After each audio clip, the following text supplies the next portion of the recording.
Oh, did not mean to have a silent starting soon, but hey, honey buns, welcome back to the channel. If it's your first time here ever, welcome for the first time. I'm Meela Vanderbuilt, and today we're actually doing Red Dead roleplay things. So lately I have been into the game of Red Dead Redemption, and we've been playing it a lot over on Twitch, and I wanted to get into a tutorial.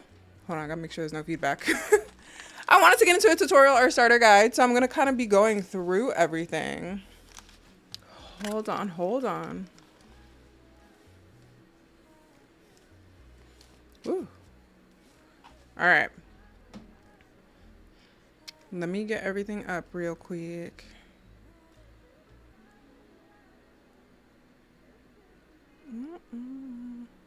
But if you're here, say hi in chat so I can say hello to you.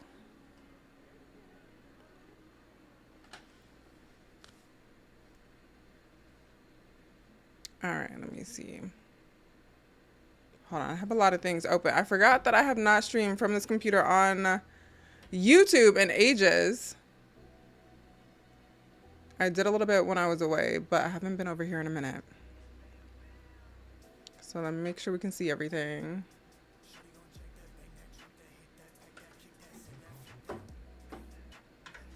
Whoa, whoa, whoa, whoa.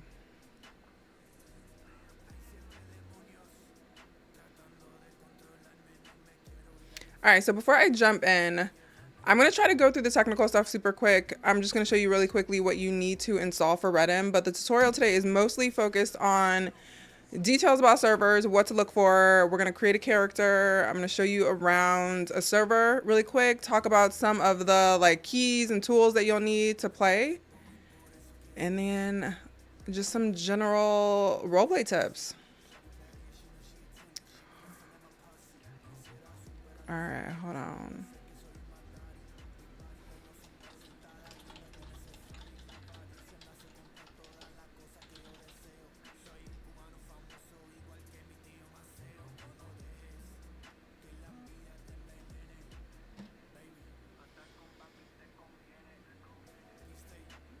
All right, I want to make sure I'm up. All right, I think we're good.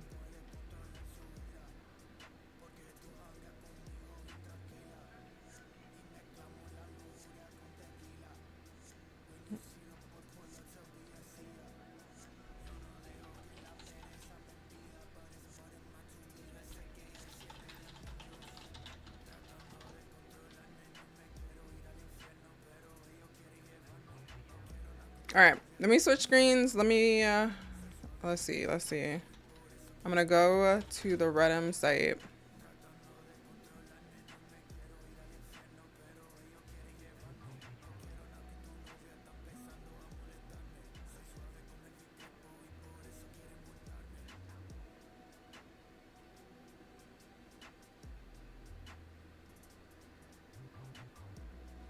All right, so really quickly, like I said, I want to spend the least amount of time on this, but I know a couple of people were curious about how to actually install RedM. Hey, Naya. Oh, shit, hold on. I'm just getting started. Damn, my little chat thing is not working. I don't know why.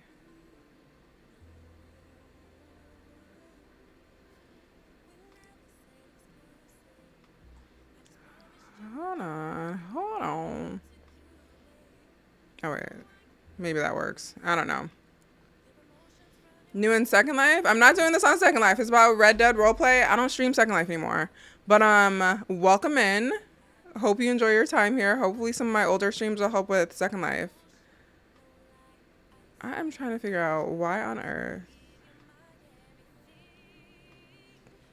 All right, I guess this setting's not gonna work. I wanted to be able to pull your chats up if you had any questions while I was doing it. But it is not working, child. It's not. Let me maybe sign in. Hold on one second. Popping in and out. You're good.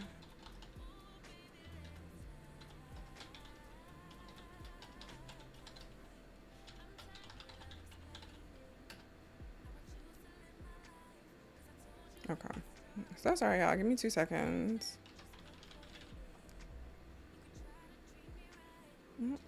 All right. YouTube is like asking me to verify I'm me.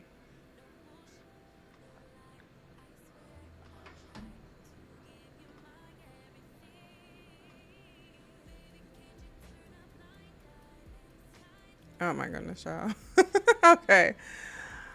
Did that work? Never mind. Never mind.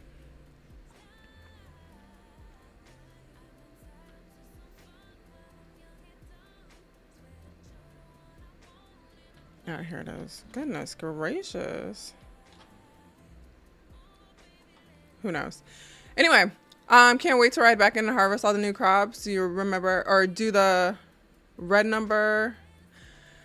Fertilizer will make it go faster, but I didn't have any, so you don't necessarily need it. But yeah, oh, now it's working. There we go, yay! You don't necessarily need it, but it'll help them go faster. I don't know if it was completely done. I flew back in like later last night, well, early this morning, and they were still saying 15. So I don't think that number is real. All right, so I'm gonna start really quick. Let me start here, not with me. But the first thing that you need, if you're trying to get into Red Dead Roleplay, you're gonna need to download RedM. If you're from GTA Roleplay, it's similar. So GTA Roleplay has 5M, same people I think created RedM. So you just have to make sure you have RedM installed. It's just on their website. It's redm.net, and you can download the client here. A couple of things to keep in mind before you actually are able to play. You need to have Red Dead installed. Rockstar, I think, kind of took over the roleplay areas, or they bought them out. I don't know how it is, but it's required to have the actual game itself. So you either have to have the full game of Red Dead Redemption 2, or you need to have Red Dead Online, which is usually cheaper, but I think Red Dead Redemption 2 right now is on sale on Steam, so that's the cheaper option. I would just look on Steam and see which one. The online is usually cheaper. You have either of those, it'll work. You also need to have the Rockstar launcher, so make sure when you download, you're also opening your Rockstar launcher, making sure you're logged in. That is what prevented me from installing this the first time. So just be sure that that's working out for you. And when you actually go to install RedM, it's going to ask for the file location for Red Dead Redemption. I don't know why I'm getting tongue tied, but Red Dead Redemption RedM. You install all of that. A couple of people have also asked me, like, what kind of computer do you need? This is PC only, so you can't do it on a console. But if you are looking for specific computer specs, go to their website. They have all the details there. Somewhere. I don't know where. I have no idea where.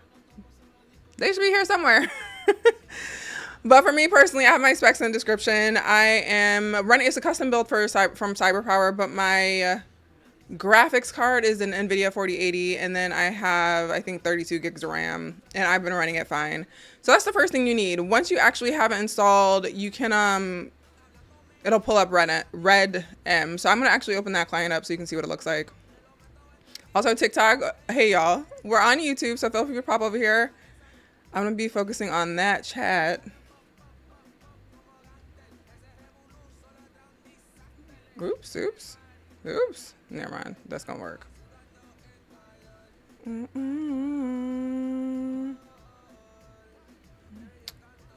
right, hold on. There it is. And also Amy Johnson, thank you for the gifts. All right, so this is what it looks like when you open it up. Again, if you ever play GTA Roleplay, you'll notice this is super similar. So when you're trying to find a server, there are a couple of options to try to find servers. There's, of course, just browsing Red Dead like this. And then you also have the option to like look. I would recommend, if you're looking for like something that you can kind of look around and see how the vibe is, to see who's streaming it. If you just open up like Red Dead Redemption on Twitch, usually those are people streaming roleplay. There are some people that are just streaming the game, but a lot of people also stream roleplay, so you can check that out. There's also, let me see, there's this website I came across yesterday. Let me see if I can find the name of it. What is up, yams? Oh yeah, so there's the RedM servers, which I'll show you how that works. There's something, no, lost the website. But anyway, Look for streamers. Honestly, if you have absolutely no idea, join different Discord communities. So if you like, shameless plug for my Discord right now, I'm gonna put it in the chat. But if you are looking for servers, I've just created a RedM category in my Discord server, and there's a RedM server promo channel. So if you're a server owner, or if you're playing somewhere cool that you'd like other people to check out, you can drop a server in there. And if you're looking for a server, you can use that. The server I'm going to be in a server called Dusty Trails Roleplay today. This is not a server review, it's not a server promo, but I am going to be talking about my experience in servers when I give like more details on tips. But before I jump in to show you exactly how to find a server, there is actually something I learned yesterday on lunch break. I hope you enjoy your lunch break. Thank you for popping in. I'm not trying not to move too fast. I feel like we have learned quite a lot over the past few weeks, but I'm trying to get the boring parts out so we can get straight into character creator. Let me know if I'm too loud. That looks loud. How's that TikTok? How's that? Maybe I should put it on screen, but we are chatting on YouTube. So if I don't see your comments, so sorry. We are primarily on YouTube today. Oops. All right. Oh yeah, so what I learned yesterday, which Jams actually helped me kind of through, there are a couple things that you want to look for and things that you want to consider when you're looking for a Red Dead roleplay server. And there's something called PvP, and there's PvE, and there's certain servers that do a mix of both of those. So PvE, to my understanding, is, what is it? Hold on, I lost my note. Player versus environment, I believe.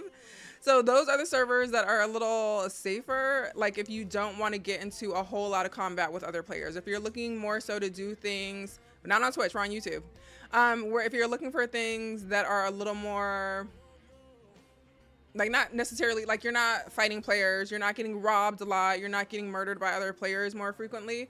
Usually the PvE servers are a little more storyline focused. I think these are more attractive to people who want to build storylines, and it's not so much about like winning battles or having gangs. I mean, a lot of these servers do mix those in, but that's not the primary focus. So for me, I think I prefer PvE. I didn't realize that until yesterday when someone asked me if it was a PvE server and I had no idea what they were talking about. Alternatively, there's PvP, so that's player versus player to my understanding, and that's where you're going to run into like people that, or servers that are very heavily against other players. So you might be more apt to shootouts with other players, robberies, bounty hunting between actual players versus NPCs. Within Red Dead, just like GTA, there's still like that danger element. Like I think, you know, you still run into issues with locals. You can get ambushed by locals, but you're not necessarily being attacked by other players a lot.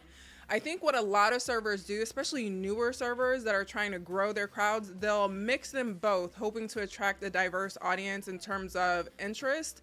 I'll have some more commentary on, you know, what I think about that when you're looking for a server. But if you want something where you're not about to be gunned down every 2 seconds, have to watch your back, look for PvE, and that'll really, I think, help you find somewhere that you want to go.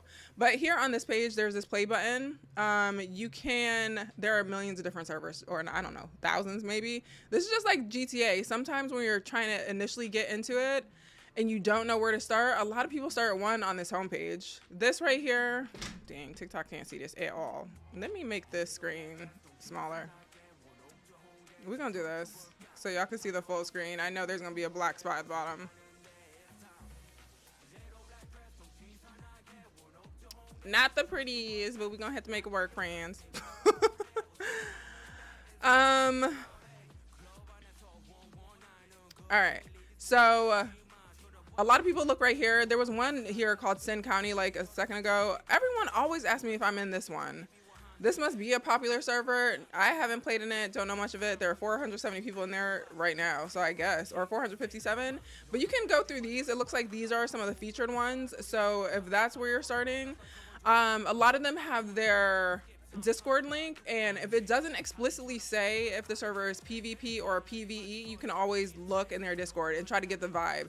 If it doesn't explicitly say it in their Discord, one, you can ask, or you can look at their rules and see what it's like. If it's very heavily focused on a lot of technical things about how long interactions need to be before you can like murder someone, what those rules are. Sometimes that indicates that it might be a PvP server. But yeah, check these out. You can also hit play and you can look at a bunch of different ones. It also shows like the region that these are based in. I'm currently in a UK based server and I enjoy that. So I don't know. I don't know what the different colors mean either, but you'll see things. Some people put descriptions. I know a lot of people say like things are streamer friendly. I don't know if anything here says PvE or PvP. 18 plus is another thing that's usually a choice of mine. I like adult I like adult environments, so you can always look into that. But that's how to find it. Again, if you want something a little more personable, you want to see someone that's actually been in the server, really catch the vibe, I do recommend like watching a stream. I haven't decided yet if I'm going to do server reviews for RedM. Likely, probably at some point I will, but we'll see. If I do, hopefully I'll have a recommendation or a list of recommendations for you, but so far I've only been in the one. But let's see, any questions before I go on? I'm gonna look at TikTok really quick so I can answer your questions as well. If you have questions while I'm doing this, I'm gonna be focused on YouTube chat, so be sure to pop over to YouTube, ask them there if you can. But I'll try to pop in here every once in a while. And Prince, thank you for the heart me. When playing GTA RP, you don't have to stream. No, you don't have to stream. Streaming is a choice. It's like, that's like being on TikTok. Do you create videos or could you just watch videos? You could do both. I think that was the only question. I missed, oh, cheat code. Thank you for the follow. Hey, Callie. Callie, I was just telling them that I'm streaming on YouTube to create a tutorial, so my focus is going to be there, but feel free to ask questions. If you want them in real time, come drop into the YouTube chat. All right, let's connect to this one. So again, I'm gonna have some commentary on this server, of course, because it's my first and only server. I only started RedM Roleplay a couple of weeks ago. So right now I'm just telling you, we're going through everything that I've learned so far. And then, you know, I'm sure at some point I'll have updates for you the more that I learn. And very specific things like what there is to do in a server is gonna vary from server to server, but I can give you some like general ideas based on just my conversations with role players and what I've seen in this server as well. Let's get in. I figured it might be helpful to start with the character that I already have and show you that character and a couple of things around, and then we'll create a completely new character. I've only created the one, so I don't know if I have a bunch of tips on how to create a great looking character, but I will show you what the character creation looks like so you know all the details. But they're not going to be all pretty and like as cute as GTA. I don't know if people like buy custom skins or things like that for RedM. RedM doesn't seem to be as, it doesn't feel like it. It might be, but maybe because I'm new, but it doesn't feel as big of a community as GTA 5, or it's not as like popular, especially in terms of streaming or content creation. So I'm not too sure. What is up, Dime? How are you? I can play out. Oh, let me test these because I've been wanting to test these. There we go. What is up? What is up? Here at the right time? Yes. I'm just getting in. I have this new feature that I'm playing with and I'm breaking it right now. I can't get it. Okay, whatever. This is my character, Meela Vanderbuilt. One thing about this city, my last name is split into 3 and it cut it off just at M. So this is kind of what it looks like. I think it might be a little easiest. What's easier for y'all? If I start off with character creator and then go into like keybinds and all of that, or do you want to see a character first and then go back and create one? What's the easiest? Let me know. I'm waiting for y'all to tell me, for real. You downloaded 5M? Period. Hey, Gaming with Die. How are you? All right. I also hadn't popped out Twitch chat. I'm in TikTok chat, so let's do that.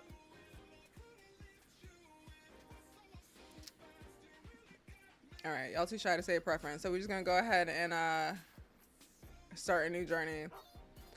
Not too keen on Red Dead? Yeah, it's not for everybody. All right, let's get into this. I'm gonna actually turn off the music. This ain't how we do things here, but I'll oblige him this once. All right, let's see what we got. All right, so I'm going into creating a new character. The one thing that's a little different between Red Dead Roleplay and GTA is I think Red Dead is a bit more cinematic. Red Dead is a newer game than GTA 5, so I think GTA 5 came out, I don't know what year, 2000 something, and Red Dead came out in 2018. So it's a little newer, and I think that's also what makes it a little more exciting. Like, locals are smarter, they have conversations with each other, they react to your presence even when you're like not running into them. They will try to talk to you, they'll greet you, which I think is cool, which also makes me very excited about GTA 6 because if they're already doing this in Red Dead in 2018, I can only imagine what the locals are going to be like in GTA 6. But Bay Callie, thank you for the heart me. So you get to choose your gender here. Let's not choose the wrong one. I haven't created a male character. I also don't know if I ever want to create a male character on this channel. I did one for GTA and child. Annoying in the comments, but I'm gonna create a lady.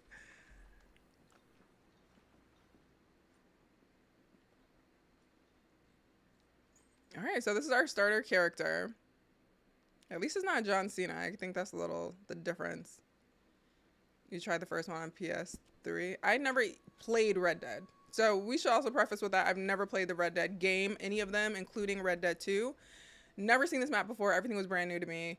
So if you've never played the game, don't let that intimidate you from playing roleplay. You don't need to. You don't need to know the story about the game. You don't need to know anything. I think the biggest takeaway is the world of Red Dead is meant to exist around like 1900. So like, I don't know if there's a specific date, but I know between like 1890 to like maybe 1901 is where it exists. If you're some servers may be very specific about the date, so you can always check that out. But my understanding, very late 1800s to 1900. All right.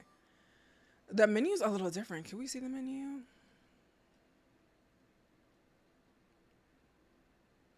I'm blocking it a little bit. But I'll keep everything at the top. But you have, so the first thing we're gonna go to is character appearance. You have the clothing options. You can also set your age here, and you can also set your height, which is something a little different than GTA roleplay because you can choose like how tall or short you want to be. And I noticed all characters have different heights in here, and I think that's kind of cool. I think in GTA, all the women end up being taller because we wear heels sometimes, but in here, it's pretty realistic. All right, I've only done this once, so we're gonna try to do this together. I have no goals right now in how I'm creating her, but it starts with body. I don't know if I want to start with her body or her face. I guess we can start with body. Actually, I'm gonna start with her height. Oh, I can't move it for y'all to see everything. So 3 is the tallest. It started on 2. I have seen people at a 0. That is incredibly small in the city. I'm probably gonna go 2. I think I may have gone with 2 for Mayhem. I might have done 1 or 2. I'm not too sure. But let's see what body types they have. You downloaded everything today. You can also undress them. Be forewarned, especially for streamers, that is going to make your character butt-ass naked, and they have realistic bodies. That is going to, you're going to see nip nops and everything. They look more real, I think, than GTA 5. They don't look like funny little slamies. It looks like a naked cartoon character, so be forewarned. I'm going to try to avoid flashing us. You downloaded everything today? Cute. But yeah, there's a couple body types. I think this feature is kind of cool. Oh, you can go even smaller. I think we like to be in the thicker range. I don't know, maybe a 0? I'm torn between 0 and 3. Maybe 2. You could change the waist up. You're not seeing these changes much because she's got these heavy clothes on.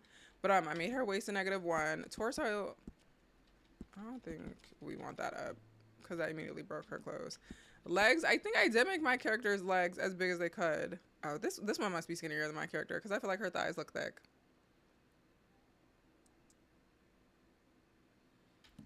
We're not going to undress her. I'm afraid about that. All right, so that's her body type. Heritage, so these are your skin colors and different options. Hold on, let's start with all of them. Her face is also changing quite a bit with the skin color option. I don't think I changed this at all. I think this is the one I gave Millie.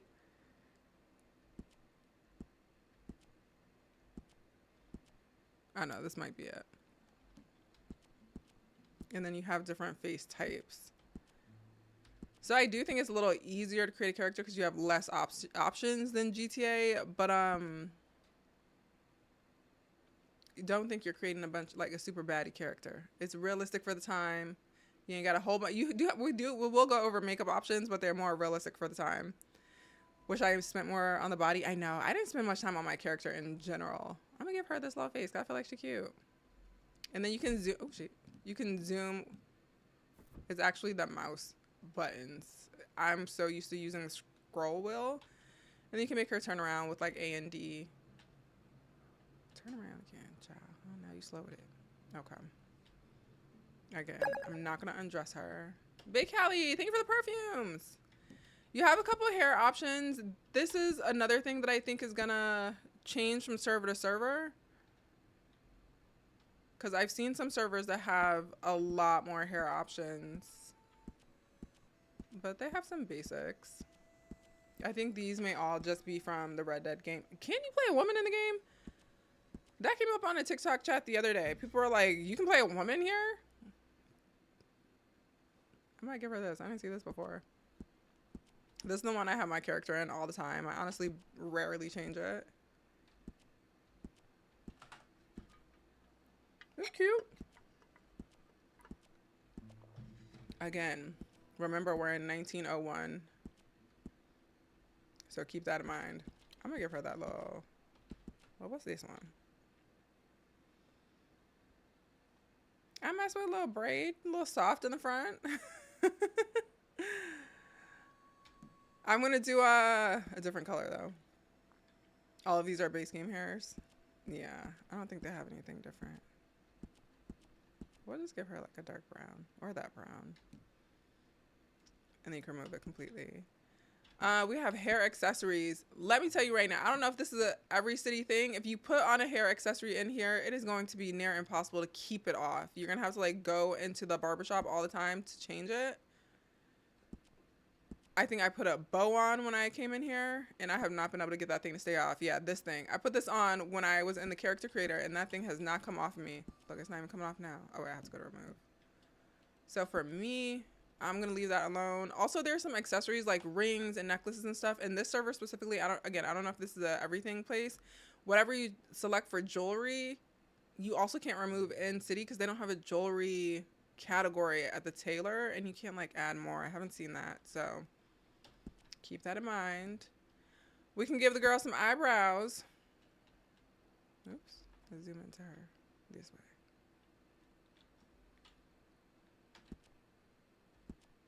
And then I'm moving the camera and stuff.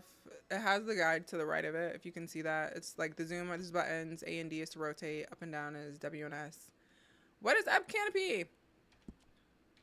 It's Kara, yeah. All right.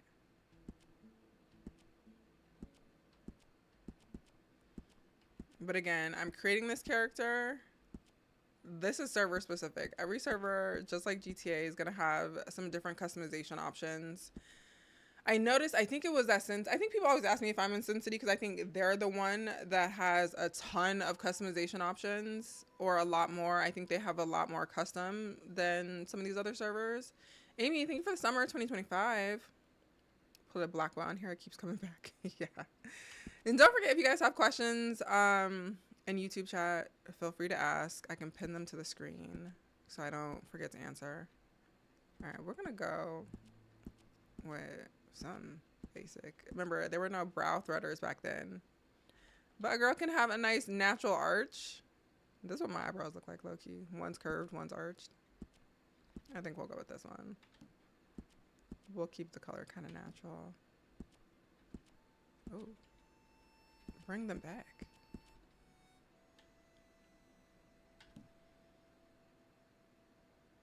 No, don't remove. These are shaved hairstyles. I'm gonna leave those alone. Actually, I want to see what you mean. I don't know. I was thinking, like, you know how baby hairs work? Like if they could have a little bit of a curl on their head. All right. Oh, aging is another thing. I've seen a lot of people have really realistic characters. That's the other thing that I think is really cool about Red Dead. Hold on, I gotta sneeze. Oh, I can't be.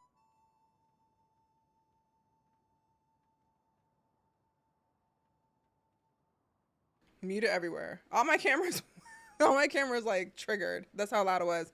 What is up, Vanessa?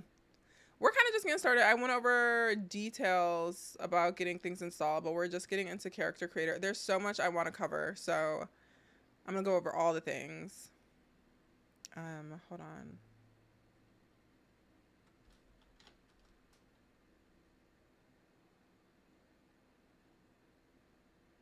Okay. But yeah, you can put on wrinkles and age your character up. They're not showing up. Oh, the opacity's on 0. Like, you could be a little old lady. I think that's cute. You're like the native look? Yeah, people do roleplay natives in here. There's a lot of like things in game for that too. We're not gonna put any wrinkles on her, but you have the option. Again, height, I put her on a 2. I don't know if Millie is a 1 or a 2.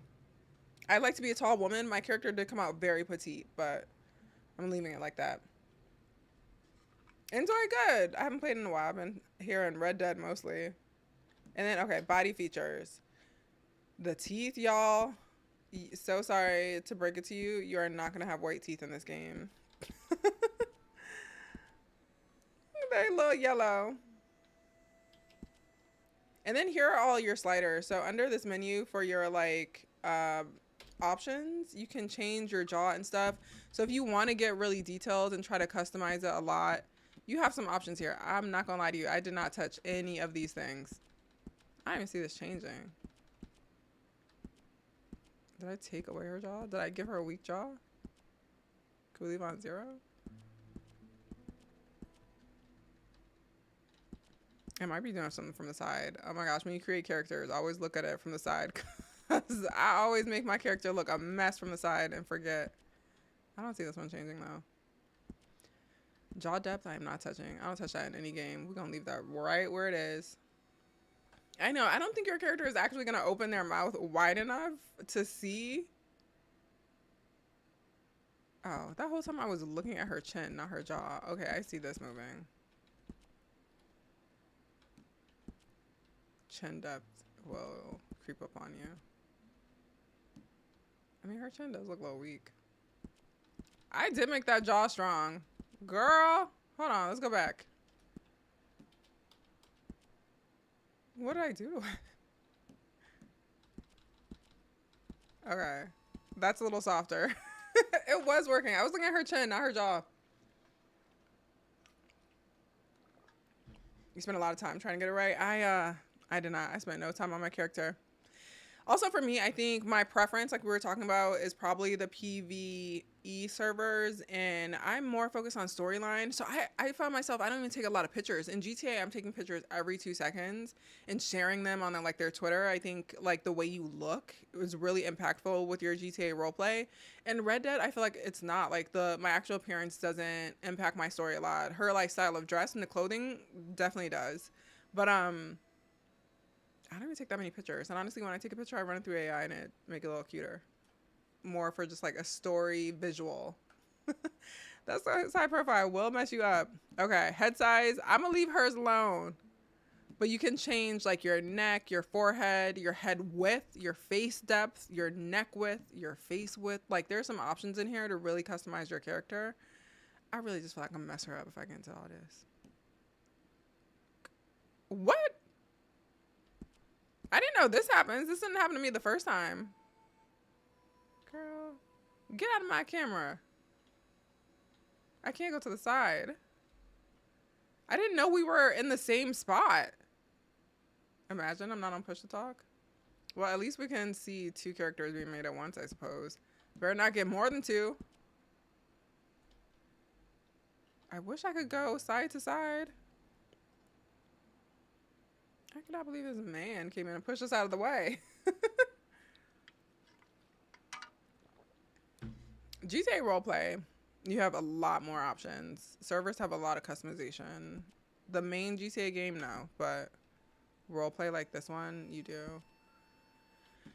Whole lot of options for your nose as well. I'm gonna leave her nose alone. I honestly am going to leave this girl alone. Ears? That'd be cute. I want her to have big old ears. Not that I can see them well. Let me see. Turn around. Oh, I made them real big. I want to be able to see him from the front. Look at her big old ears. Oh, mouth and lips. Do we get just like mouth size? There are so many mouth options. Hold on, hold on. All right, we have a width. I don't know if I want to make hers that wide. No.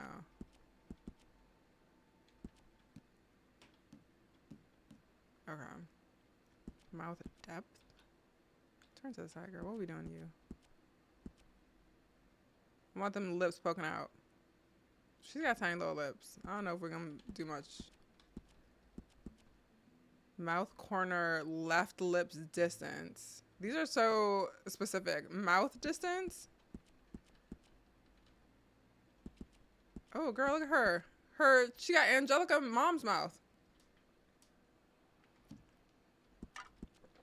These are a whole lot of options. I would just play with these. There is not a million.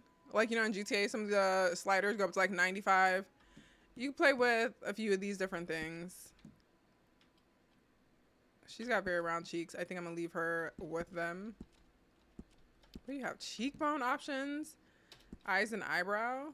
Eye height, eye depth. The width, the brow height. I feel like they look fine. Brow width, brows depth, eye distance. You can choose if you want your left or right eye to close more than the other. Like, I feel like these are such good roleplay components. The eye angle, I think I did change that on Millie. I gave her more upturned eyes. Not that far up. Eyelid height. Okay. Oh, upper body. More waist options. Look at what waist. I know I made that go all the way down on Millie. I hope so. I don't know if I remember this option. Oh, I do, because I made her boobs bigger. Also, be forewarned, a lot of the outfits cover your boobs, and they look so awkward when they're real big. Because, like, it doesn't really change the clothing when they're big, and I made Millie's real big, and they look so awkward. I'm giving her bigger hips. Can we tell? I can't see it change. Just her belt is breaking. Upper shoulder. What about thighs? I want thick thighs. They have arm size. Alright. Oh, lower body. Calf size and thigh size. Oops. Okay, thunder thighs. We ain't gonna go that big.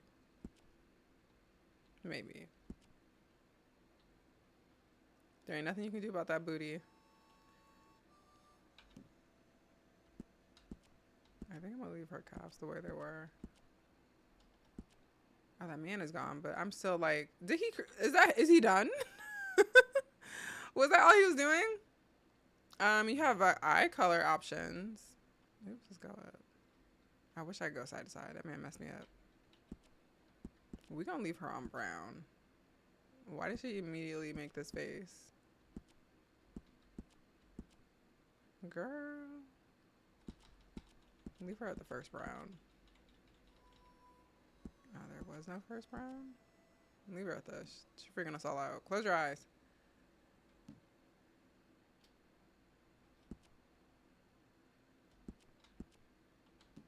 I'm not gonna mess with her jaw and stuff. You could do that. Oh, we went through all these, right?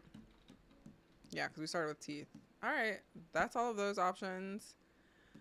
Lifestyle.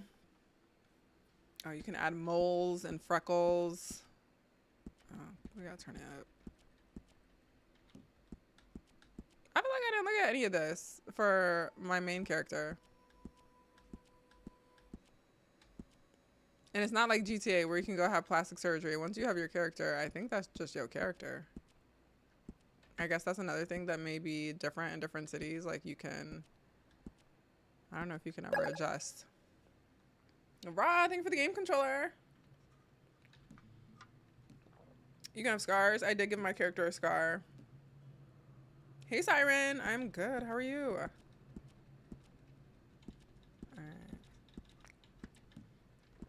Oh. There's a complexion thing. Oh God. All right, you could have some sun or cold damage. I don't know what that is. You can have acne, spots, grime, discoloration. Should we give her freckles? I'm gonna put them all the way up just to see what they look like. I think maybe the first one. We're getting into this tutorial. I'm still in character creator.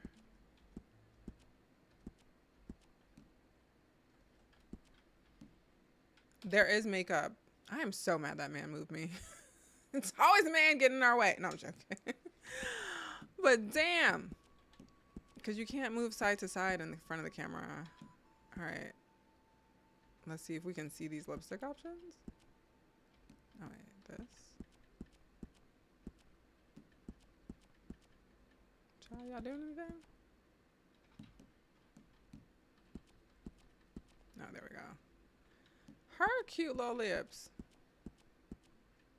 Okay, I do like that first option. So this is the style.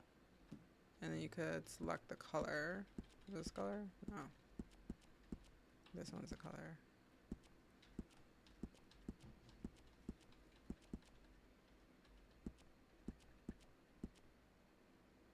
Do that one.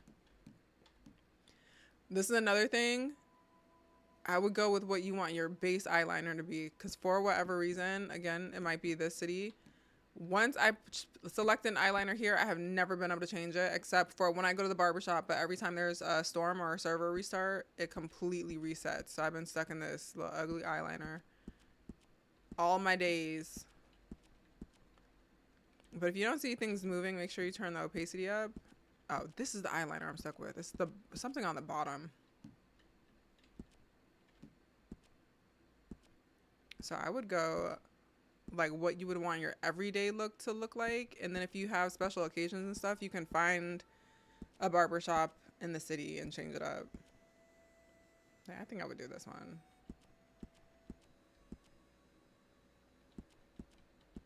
Maybe this one. And you got eyeshadow too. Let's turn that all the way up so you can see it. And different eyeshadow options. I'll probably do this one. Let's find a color.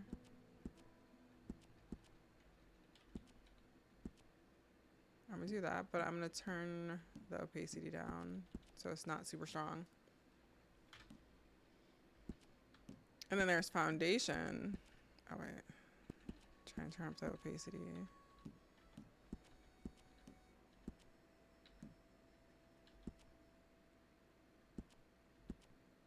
Oh, is this off and this is on?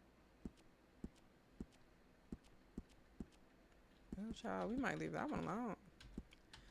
Looks like foundation matching back then was just as hard.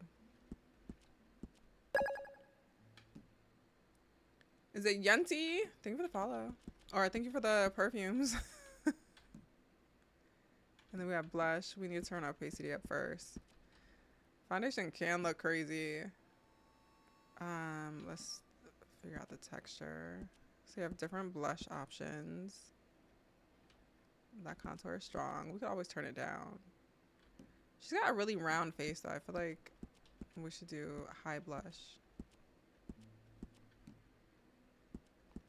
And we'll try to find a little pink. No. That pink is strong. I mean, maybe. If we turned it down, we could do that. Alright. Makeup. I think that's everything. Yep. Alright. Shall we find an outfit?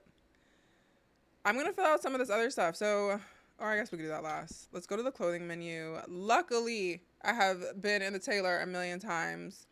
Let's start with the outfit. So somehow I didn't realize there was a pants category. I legit thought we only had skirts. We have like some people dress kind of contemporary too, or contemporary-ish. Like I see people with jeans and just like jackets. I saw a girl in a crop top the other day. I was like, where did you find that? But so you can have that kind of just like Western look that isn't super different from I feel like things that you could wear today, or you could go completely like I do a lot of like corsets and big skirts. The city we're in also has like a different type of clothing store that you can put stuff in your inventory and swap out at different times. But I'm gonna start with a skirt. I like to wear skirts, or should we put her in pants? I still, even to right now, I don't see this pants category. Oh, there it is. Look, I have selective vision. Let's look at pants, because I sure have never gone through this category.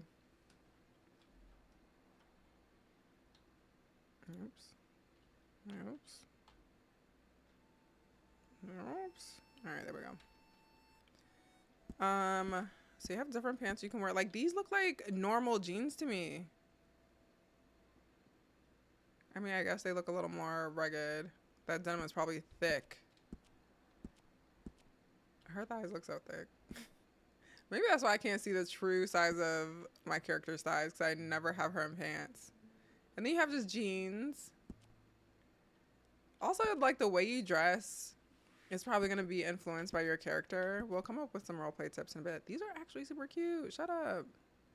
I might put her in pants.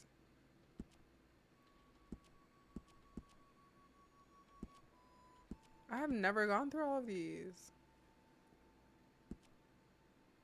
Did we create a name for her? No, not yet. I'm gonna call this like Meela test. Pardon? I actually like these too. Quirky.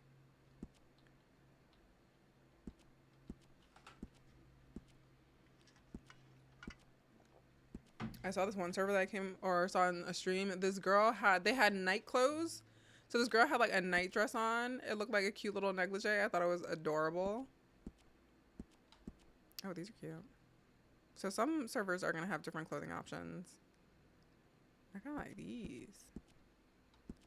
These look like they came from Forever 21 and just got a little dirty. Oh my God. Wearing these immediately. What? The fact that I have never gone this category. I don't know. 44 out of something. Remember 41. I don't know how many of these exist. I am going to start wearing pants sometimes because I love these too. I can't believe I've never worn pants. That just gives me so much more to do. Because I love these too. What? Look at her little capris. I've never seen her ankles. Let's do 40. What did I say? 41?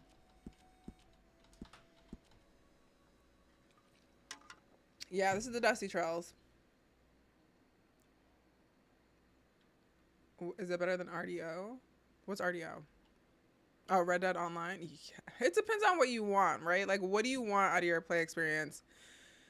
For me, I want to, like, create a whole life, role play, and meet other characters.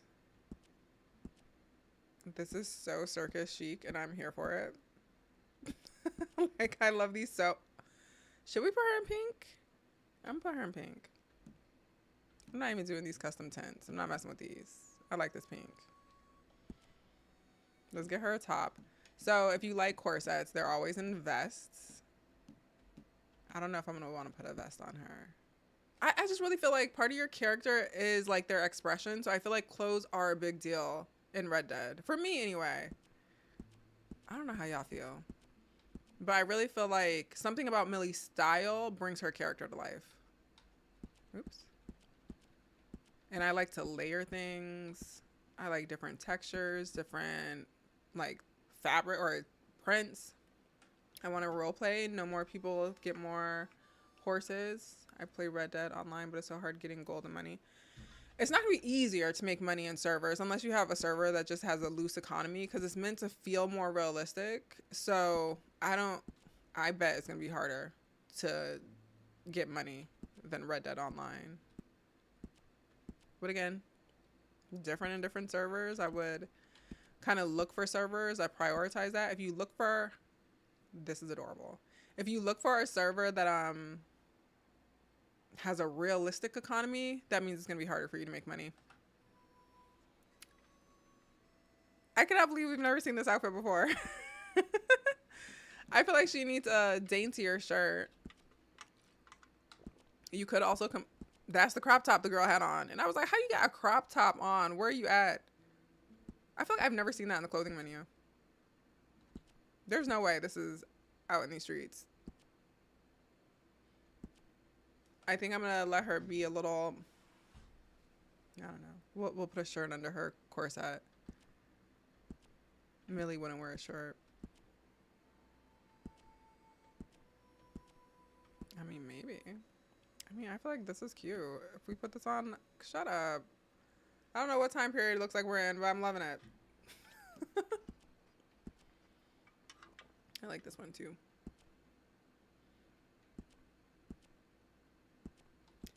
Do we have all these options at the tailor? I feel like I never see these. Have you given her a name yet? I was just gonna make her name Meela Test, but I suppose we can give her a name. My main character, if you haven't been watching, so the streams, I'll start putting the streams over on YouTube, but my main character, her name is Millie Vanderbuilt. Actually, I'm not going to create anything for this character. This is just our test play character, but I'll talk through my character, how we developed her story, how that influences my role play. We'll get into all that too. Actually, I guess I could talk through that now. Maybe give role play tips now. I love this little corset. Morning Avocado, thank you for the follow. Actually, yeah, I like the black better than the white. I thought I was going to go with white for this, but I like black. Let's remember 25. I'm going to take a note. We can discuss roleplay tips. And if anyone here roleplays, also give me some tips. I made, let me look at my notes real quick. I have notes.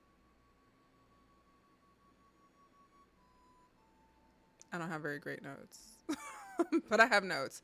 One thing, if you've never roleplayed ever and you're not like super creative, you can always use ChatGPT. Not gonna hold you. Like, give it some basic things that you would want to play in character.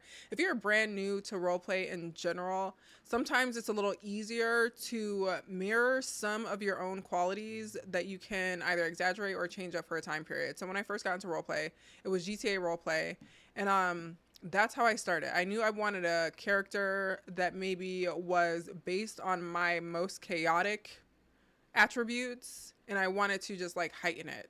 So a lot of my character in GTA has my personality and my opinion on things, but a little bit more extreme.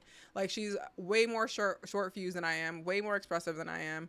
But it's also meant to be set in this like a city that's a little more dangerous, and she gets into more dangerous experiences. When I thought about Millie, I took what I took from like GTA roleplay, and I said, I want this to be like an ancestor of my Mayhem character. I want her to have a very similar outlook on life. Like, if Mayhem, so if my character Meela Mayhem in GTA, which is meant to be like current time, has anything from our ancestor Millie Mayhem, some of the attributes that my current character has, they're gonna be a little more extreme. Another thing that I try to do, because I'm not familiar with Red Dead Roleplay, or I didn't have any experience here, I gave a brief backstory. Like, I wanted to feel rich, like she has a history, but I wanted to feel like she's starting off from nothing.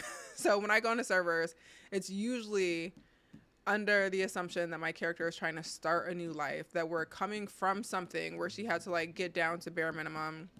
But a couple things that you want to think of in terms of like character creation, this is what I wrote down for notes. So a couple questions to ask yourself about your character is like, what do they fear? What do they want?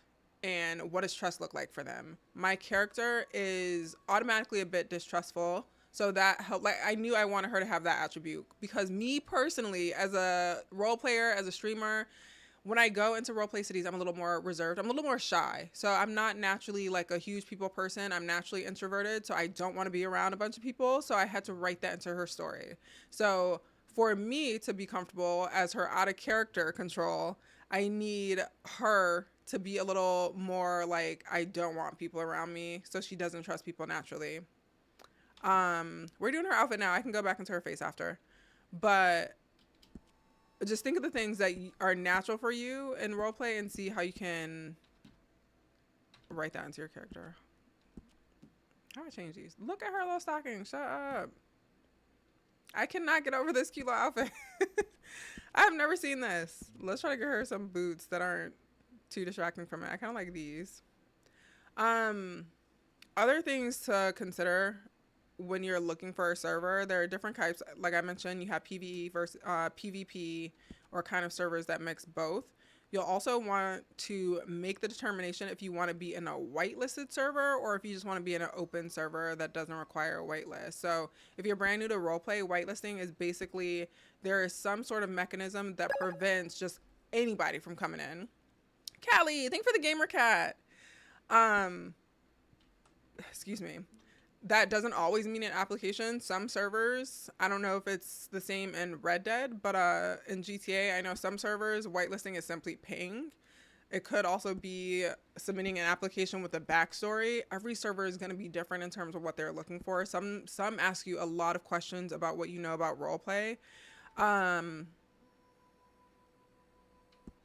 I wonder if I can access the whitelist application again to look at the type of questions they ask in this server. But some want to know, like, if you know what metagaming is, if you know what, I don't know. What's that thing when someone kills you? A random death matching, or if anything like that. Some are just really focused on how well you built out a story. This one, I don't know what they prioritize. When I joined this one, they were very quick to whitelist. I think as more of us have joined, they've gotten a little stricter about the application review process. That's another thing. If a server is new, sometimes they're a lot more lenient on what goes into the application. But I would say if you're trying to find serious role play, put some effort into your application, because if they are serious about it, you could be denied just because you didn't have a well-developed backstory. Katie, I said it. I'll probably say it a couple times throughout stream, but I get stream sniped heavily, so I haven't been saying it, but I do have it in my Discord server. And stream sniping, if you guys don't know what that means when people watch your stream for the sole purpose of finding the server that you're in, going into there and ruining your experience. So I'm avoiding it.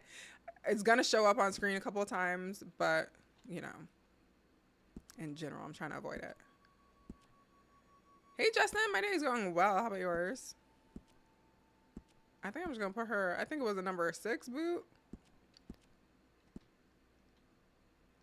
But if you guys have, I don't quite know like what everyone's roleplay experience level is. So if you have specific questions when you're thinking about creating your character or some things to consider as you build that, let me know. You're playing Red Dead 2, Highway 50. I don't know what that means. That's a whole separate game? I'm in Grin, but I haven't gotten to RP much yet. As I go into the city and start showing you things, I'm gonna I have like a philosophy when it comes to how to immerse in roleplay. So I'll get into that. I kind of like these for it. I'm sick of looking at boots, and I want this belt off her so bad. Is it a belt or is it a gun thing? No, I think it's a gun. Yeah. Oh. Oh. I don't wear gun belts. Not as a default, because again, I think some of these things can get stuck on you. So if ever I need my character in a gun belt, I would just go to the tailor and get one.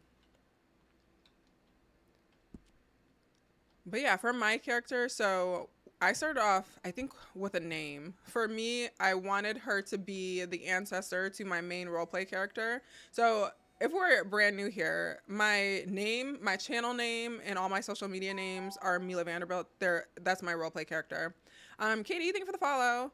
And we started off with Second Life roleplay. We got into GTA roleplay. I think even when I play games like Enzoy, it's very much roleplay based. So everything in this little universe we created is all about my roleplay character, Meela Vanderbilt. I wanted this to be like her predecessor. So I wanted this to truly feel like an ancestor. And I'm like, if Meela ended up with the last name Vanderbilt, I think that would have changed over time, especially if we're way back in 1901. So I was like, I need a name that feels like her ancestor. And something that may have changed over this, like the decades, the centuries, something that may have just been softened a bit. So her last name is Vanderbilt or Vanderbilt. It's like a separated name. Her first name is Millicent. We call her Millie. Oh, another thing, you do have to put on coats here because the weather changes and your characters react to the weather. But yeah, so I started with a name, and then I started to think about different attributes of her that I needed for my own comfort role play. So like I said, automatically distrustful. I do like a bit of chaos at some points in my story, and I like it to slowly develop over time. So I wanted her to be chaotic. I wanted her to have a violent nature to her. So I kind of thought about her history. I started developing her story based on that, and trying to figure out like what, because I'm also just not huge on family either. Like I don't want to be in a server with a huge family, so I killed my family off all the time. So this character, we're coming in, her family's all dead. She was out on her own, kind of on a vengeance mission, trying to find her way in the world after losing her whole family. So she just has some deeply rooted anger, a lot of frustration, and she's keen to violence. So we put all that together. We role play together in Second Life, period. So when I was thinking of that, that's what I formed. I think even when we got into it, I came up with like some catchphrases that Millie would do, and that made me a little more comfortable with roleplay, like how she would respond to things. I'm gonna be pushed back to 2025. What are you talking about? Um, what was I talking about, child? I don't know what you're talking about. Are you talking about the actual Red Dead game? Never played it. Don't know. We're playing Red Dead roleplay. I know nothing about Red Dead, the game. No idea. Um, can I give an example of a catchphrase? I can actually find them. Hold on. Oh, shoot. Go get up. Let me see. I made notes. Sometimes it's nice to make notes because I can always reference back. I also put mine in ChatGPT because I can ask it at any point to give me something.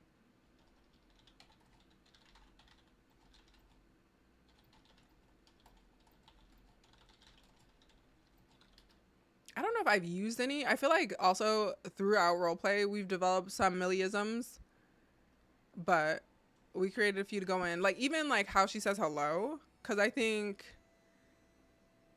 her greeting's a little different. They say howdy a lot more.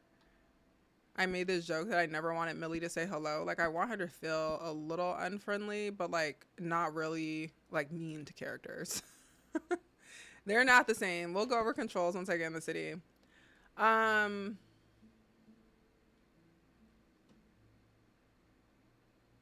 I don't think we've ever said anything, said any of these. One of them was like, ain't nothing wrong with a little bit of mayhem. I think we may have said that once. I don't know what I'll put on for a coat, but we need a coat. My character got sick one time, and then we had to find a store with medicine before she died because her health was just slowly going down. Should we see what the corset looks like tucked in? We're playing Red Dead. It doesn't matter how old the game is because you're just role playing with people. It's role play. What is that, Prince? And sometimes people like playing old games. We still play GTA roleplay. Millions of people still play GTA roleplay. Our corset just broke. All right, maybe we should do this little floral one.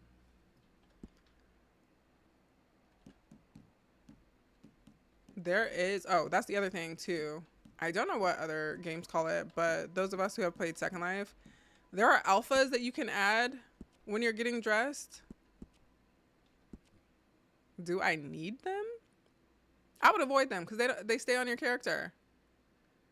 This is way newer than GTA. It's 2018. People are going to play roleplay for a few years.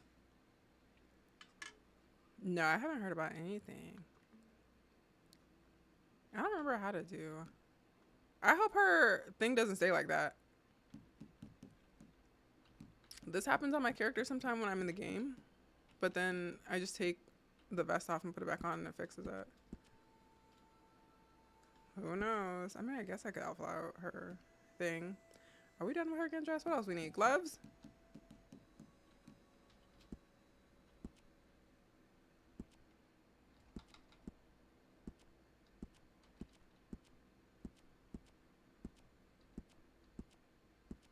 I do like keeping gloves on the characters because apparently there are seasons and we haven't even experienced winter yet. Yeah, I never played Red Dead Redemption 2. I've never played the game. We're only doing role play, but never played the game. Role play is PC only.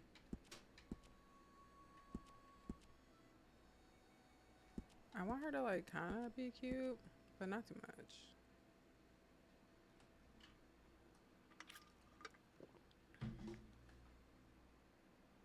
We're just gonna leave her in those. I don't like the eyewear. They're kind of funny. Oh, we'll do a hat. Hats are a thing. Oh, shit. Someone came in a little earlier and knocked my character over, so we're not centered. We're gonna go backwards. This is low-key my favorite part about the game, though. I do love all of these hats. My main character has one signature hat that I wear all the time. This is cute.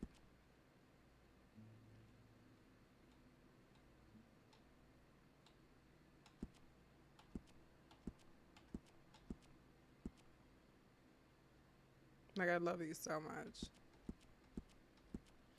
What else? What else can we talk about roleplay? Oh, girl, I keep doing that. It's because you tab out. For me, I have to tab out. I use the Windows key to tab out.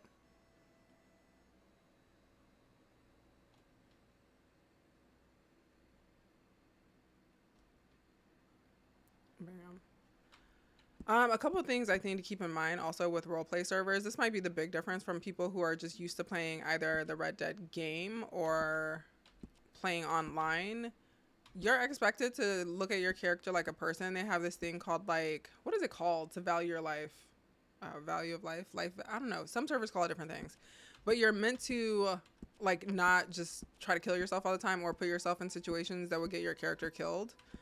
Some servers, this one doesn't do it, but some servers, if you die and have to respawn, you lose everything in your pockets. And one thing about them, like, this is different than GTA. You don't have a car to completely load up with all the stuff that you own.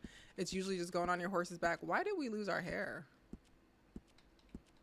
What has happened? Oh no. Like, why am I bald? What has happened to me? Wait, take this off. Where did our hair go? Girl, we might have to leave her without a hat for now.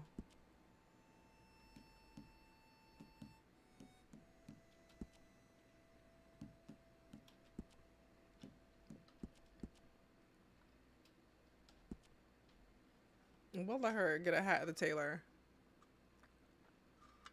But yeah, what I was talking about, life value. So I feel like in online, people, it's very player versus player. You're probably running around shooting things.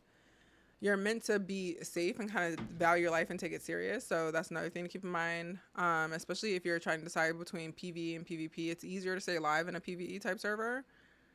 But even with PvP, like if a bunch of players come up to you with guns pointing at you, you're expected to react like in a realistic way. Like you wouldn't, I don't know, get in their face with a gun often. Sometimes it could be like your character, but it's not gonna be like completely out of character. Arthur, what is up? I'm gonna leave her like this. I really hope her body's not stuck like this. I don't remember how we did that. Like, how do I fix that?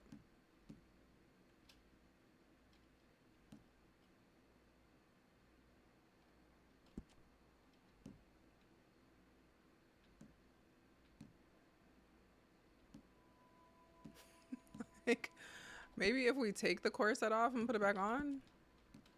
Did I try that?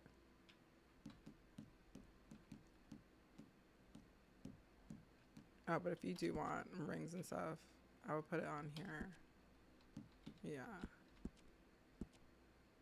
What was I on? 28? Why is it not fitting her? Where did we find alphas? A crop corset? No, her big ass belly popped out of nowhere.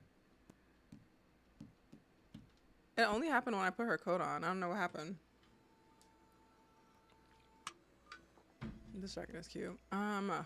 Where is it? It has to be in character appearance.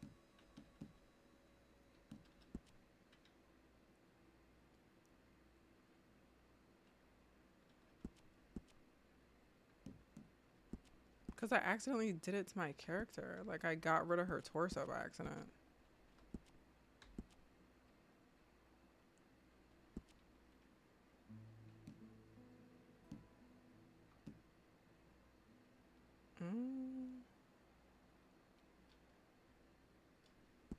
I have no idea.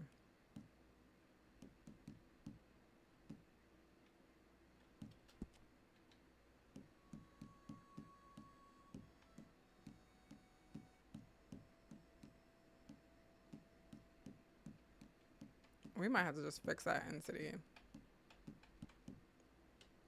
Yeah. All right, age. I think I made Millie 26. I always make them in their 20s. Let them make mistakes and grow. You can put your character bio here in this city. I don't know if that shows up anywhere. I don't know if people can see that, but I did put Millie as like a little short bio of her in here. I'm just gonna say, I'm gonna call this tutorial bio. You can choose a nickname. So you already have your full name and then you could choose a nickname. Like for Millie, I called her Mayhem. So, but here we're just gonna say tutorial. She's just a tutorial girl. We can call her Meela Tutorial. And if your last name has spaces in them, don't make them. Because it cut off my full name. You can only have first and last name. Tutorial. She's a tutorial girl. And then you have the option to start. I'm nervous about her little outfit, but we're starting her with it. Period.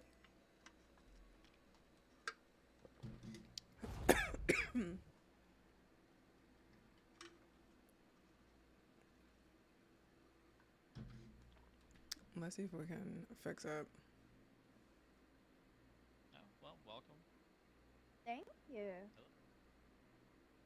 I immediately don't want to talk to anyone. I'm gonna run away. First to walk away, I thought I heard somebody else say hello. I'm hearing things. I have no idea. I didn't hear hello except for you saying hello. Well.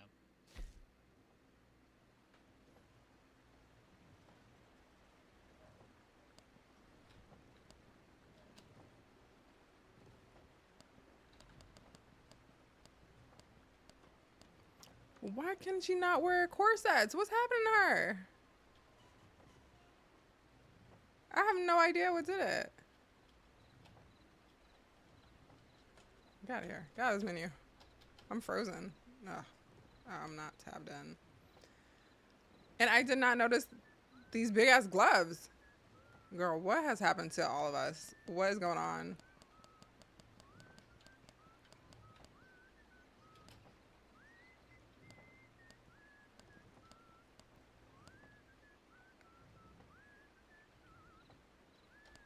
Everything in here is broken. Why did it change so much from the last menu? We're gonna put her in this little frilly thing. Do I even have cash on me? That's the other thing that's a little different. You buy the articles of clothing. Like in GTA, you enter the menu for a full price, but here, each item you buy, and depending on the category, they could be different prices. Also, depending on where you're shopping at. Like if you're shopping in St. Denis, which is supposed to be a nicer part of town, things can be more expensive. I like that though. But also, if you purchase something, so right now I purchased this little top in the variation 1. So I have the option to sell it if I ever wanted to, but you own it. So if you ever want to come like select this, you don't pay for it again. You already own it, which I think is a cute little thing.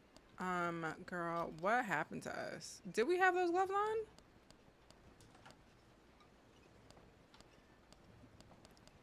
Man, it's similar.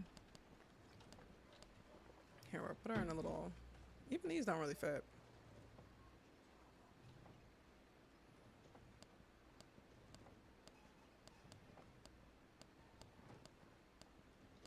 We will just put her in these.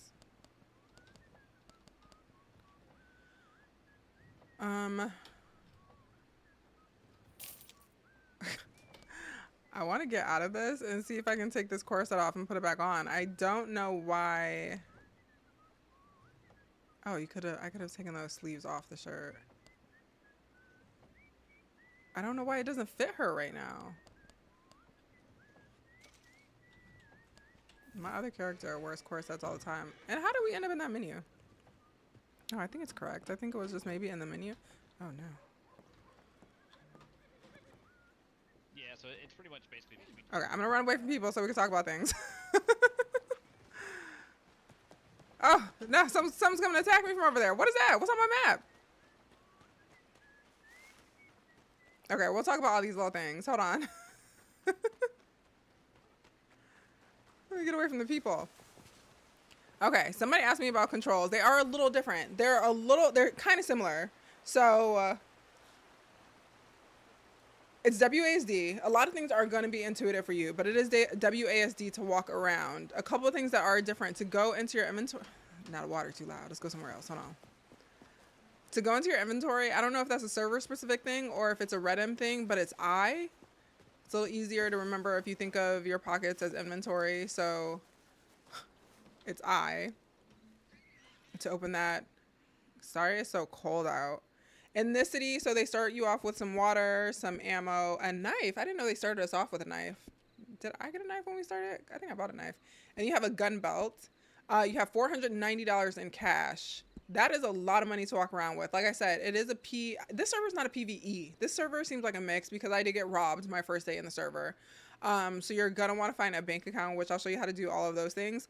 But, yeah, WASD to walk, I for your inventory. Also for your inventory, there's an option to set hotkeys. So these at the bottom, if you want these to stay up, like even when you're in this menu, a thing that you can do is open up your inventory.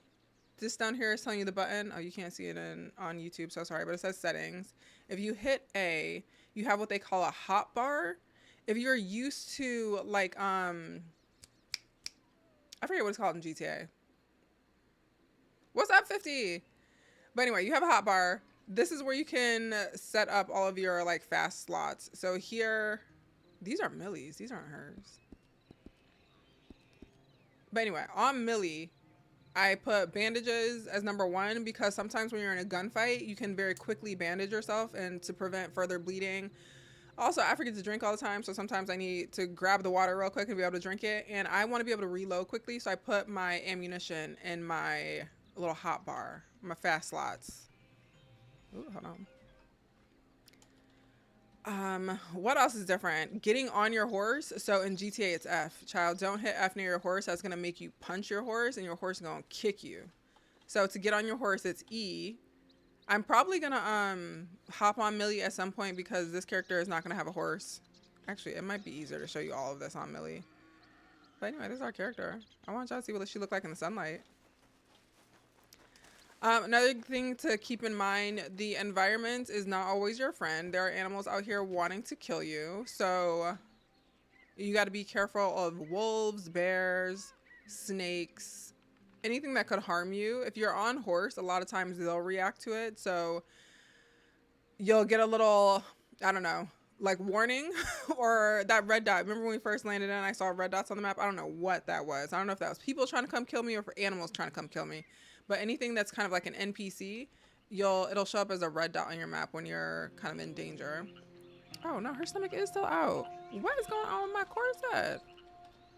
Hold on, I'm gonna tell y'all a few keybinds to use too. I don't want to deal with her. Really quick, I'm gonna just switch over to my main character so I can show you everything else. But that's how you create a character. That was the menu. Again, that could be something that changes server to server. I know in GTA, character creation menus vary and the options in the character creation menus vary. So the server you're in may be very different. But let's go on Millie. Let me text my mama back real quick. One sec. Girl, she in here talking to me on my cameras. Did y'all hear her say hello?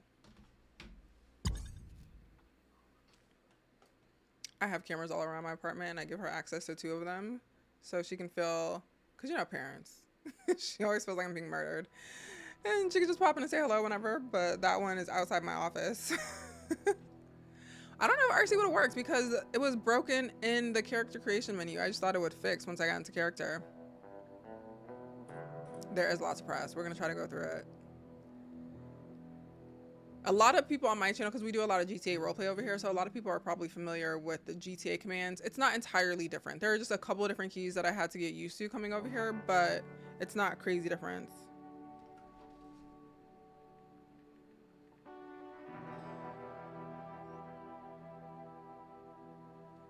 But we'll get into this. We'll get into a few more roleplay tips. I wanna, if you're brand new to the map, I can show you a couple of things on how to navigate. Hold on, my mom wants to, she wants me to order her Uber. Let me do this real quick. But I like doing little tutorials, so we do these. Oh my god, but how cute do they look right here? Nah, I wanna edit my Millie character. I didn't know enough. Is that an option in the server? Can I go back and customize my Millie character? I didn't know enough when I created her. I mean, I don't want to change her dramatically because I don't want... She looks so cute over there. Hold on, let me order these.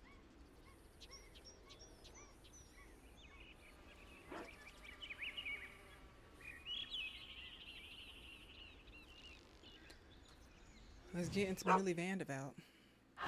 But over here, like, you see how it cut off my surname? Her whole name is Vanderbilt. That's a wolf. Oh, she is 26. Her nickname is Mayhem. Do I have $20 on me? I have no idea. I've been attacked by wolves several times.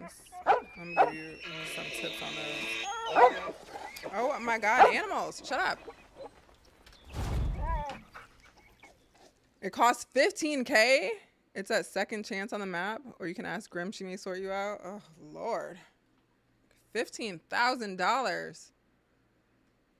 I just want to take my fuck-ass makeup off. That will not get off of me no matter what I do. Oh, part of my language. I forgot. We're on YouTube. Keep it tight. All right, what other keys? Hold on. Let me see. Let's get out the house real quick. This is Millie's little house. Hold on, hold on. Most of the time, like, do you see in my bottom right hand corner, it was telling me exactly what to press. So for a lot of things, it'll do that. But yeah, again, WSD, eyes, inventory, your weapons are actually on a scroll wheel. So your little scroll wheel on your mouse, this is very similar to just like the normal GTA game. And I'm assuming for Red Dead, we're not used to this in GTA roleplay. That's not how our weapons work.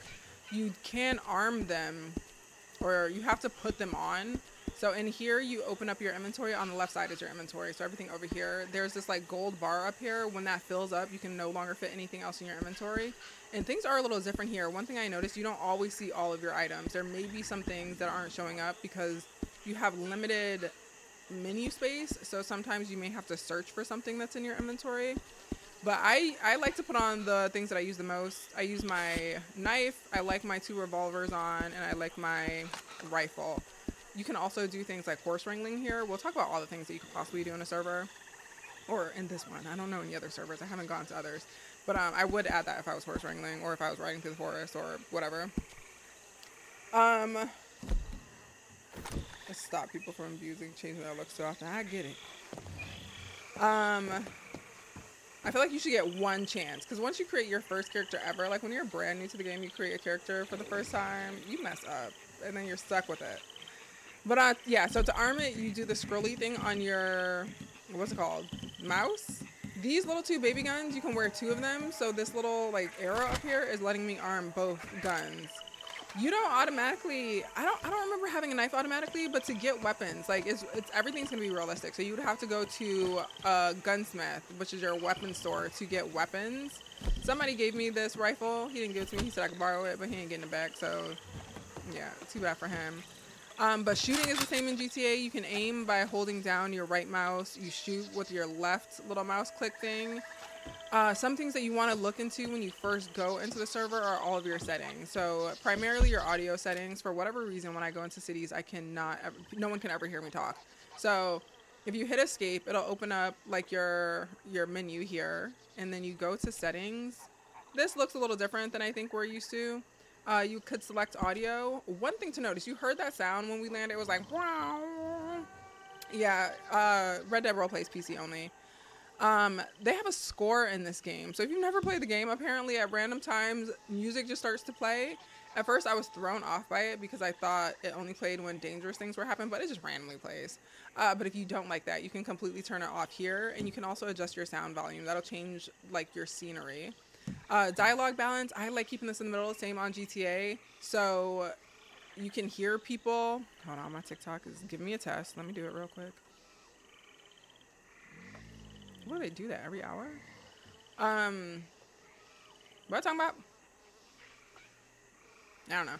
Oh yeah, so you can hear people and your surroundings a little equally, so it's balanced. Output, I do stereo. I don't know why I've never done headphones. Yeah, we'll try it out. I don't know what latency is. Voice chat, you always want to make sure it's on. If for whatever reason you're talking, it seems like people can't hear you, or they're telling you to clear your throat, that usually means like you don't have your sound's not coming out, or it's not good. So the first thing that I always do is I come and toggle voice chat on and off and check my output and input devices. So this is my mic. The Scarlett Solo is just my, I don't know what that thing's called, my mixer. You can also change your voice chat volume. You'll want to also double check your mic is on. So that's something else you can toggle if no one can hear you. Your input device is your microphone. So, you know, toggle that, make sure it's on the right one. I have a million. Sometimes when people can't hear me, it's because it's picking up my other webcam. I don't know why it does that. Push to talk. So push to talk is you press a button to speak. Voice activated means that you're just speaking out loud at all times. If you're a streamer, you want to be on push to talk because you want to be able to talk to your chat.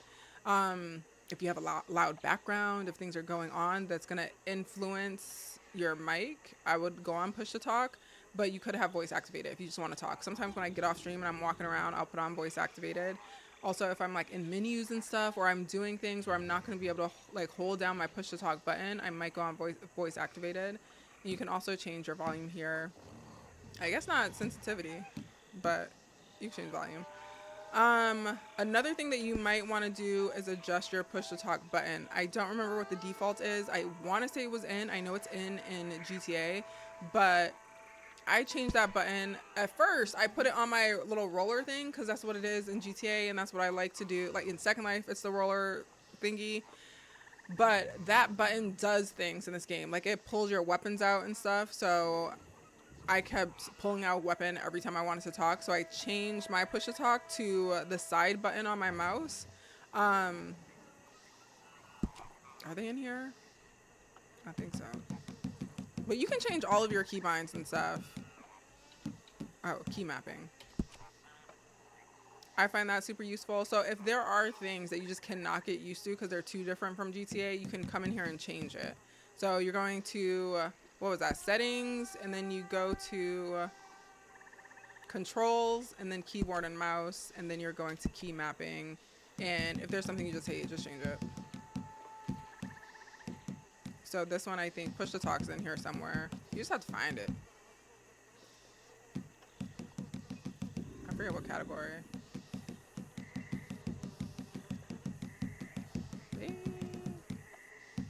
Oh, no, not this one.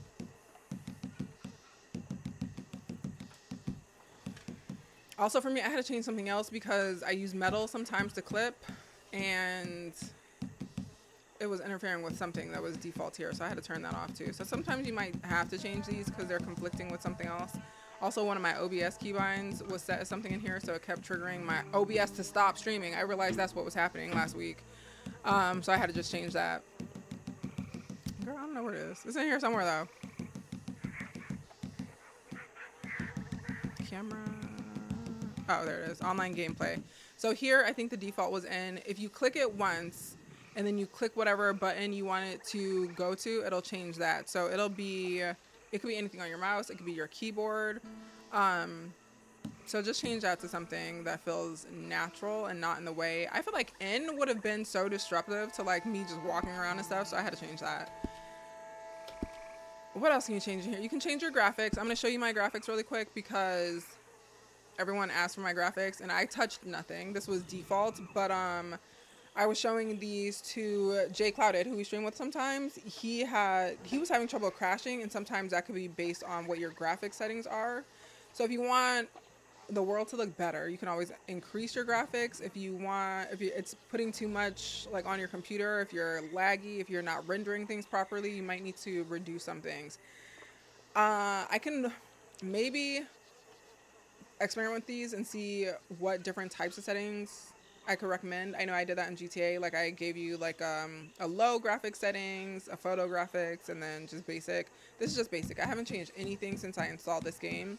My preset, I'm on a balanced preset level. Sometimes I think this also pulls in, like it defaults to whatever your graphics card is. Hey Antoinette, how are you? But these are my settings. I'm gonna keep pausing a little bit, so if you come back on YouTube, you can screenshot these or compare these to your own settings to figure out, like, I don't know, how to look exactly like mine if you like how it looks.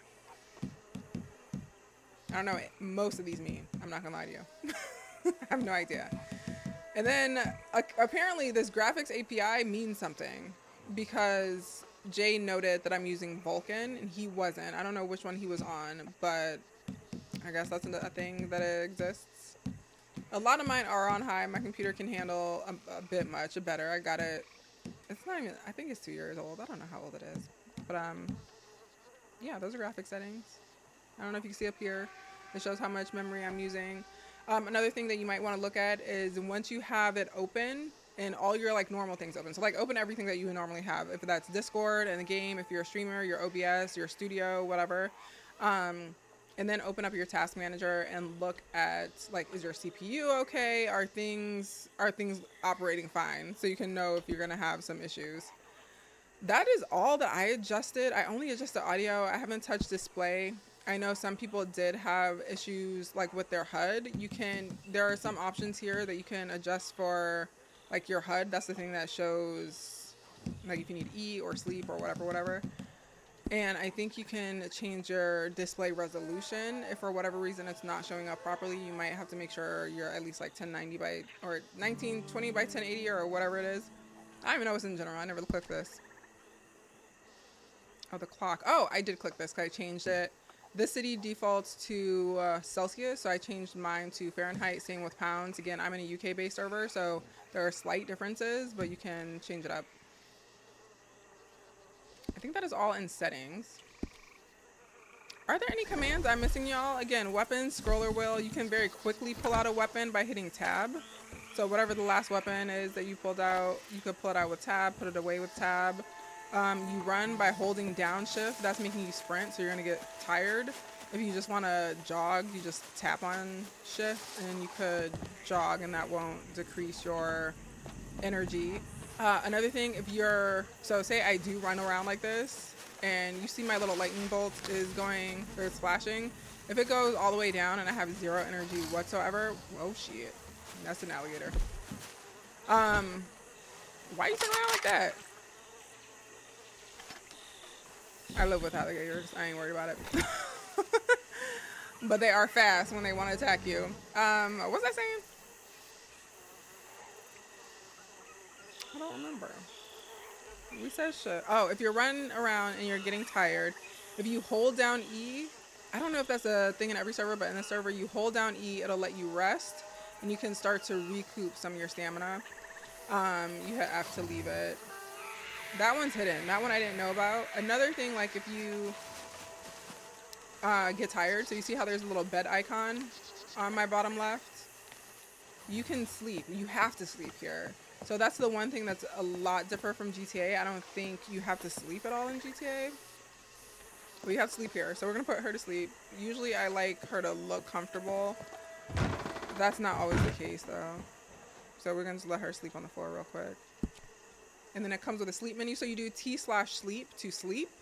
And then it pulls up this sleep menu if you want to check like how tired you are. When I first joined the city, they didn't have the icon in the HUD. So you had to like just check your energy level. Like I'm a 40 out of 100%. So I would make her go to sleep. If you ever, I don't know what happens if you don't sleep, if you die or if you just pass out. I don't know what happens there, but we're always into some nonsense. So I wouldn't even want to like drop down and fall asleep anywhere. But yeah, when you sleep, you go into this little cutscene. She's dreaming.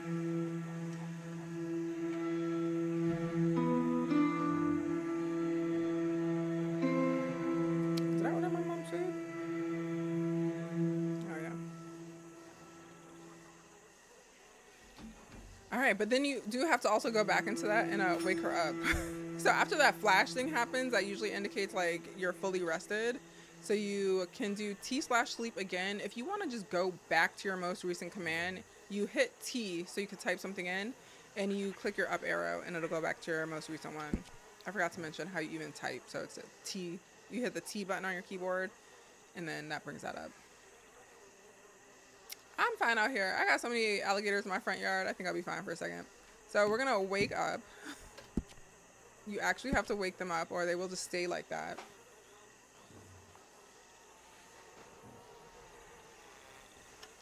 People don't mess around much in the bayou.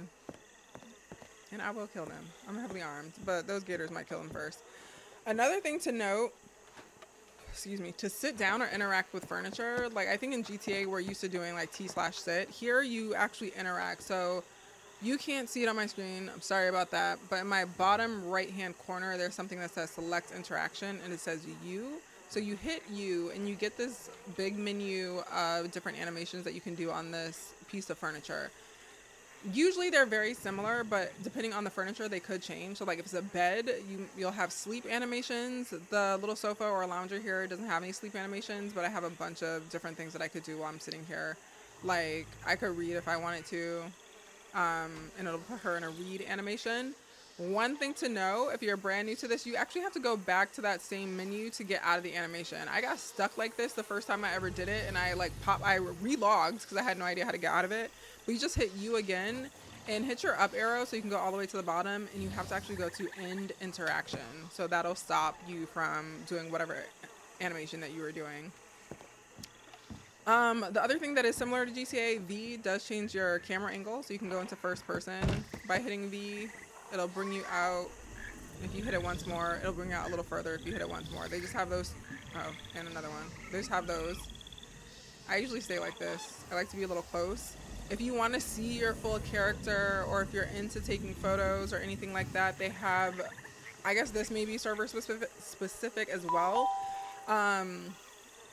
Jada, thanks for the follow. So just like in GTA, some servers have /cam and some don't. This one, it's called free cam. So you would do T to bring it up. You would do that / and then just type free cam and then hit enter. And on the bottom of the screen, it's actually telling you everything to press. You can't see it here, so sorry, it's getting cut off. But WASD moves you around. Spacebar can move you up and down. Page down. Oh, wait, what? Oh, shift goes down.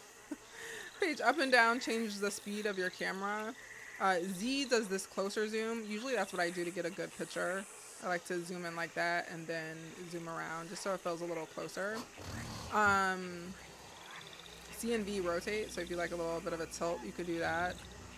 You could reset everything by hitting B. You also have filters, so you could go through filters using F and G. I'm gonna reset though. Toggle filter? Okay. You can also just like hide this. So the way I take pictures is I usually set up my camera using all of those buttons, and then I just take a full screenshot. RC is a hit and miss. Oh, it cleans you? I didn't even notice that. I don't use it often because I usually use like inventory outfits. Yeah, it always messes up my outfit in some way. So that's free cam. To get out of free cam, you would just do that again.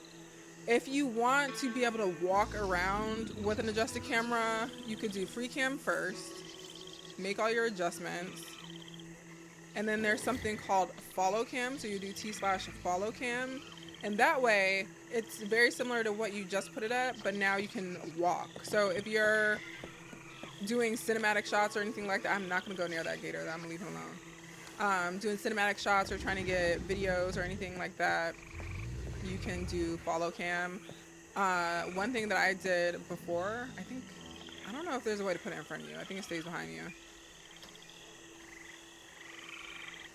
I think you've got to do free cam to get out of it. Hold on. Yeah.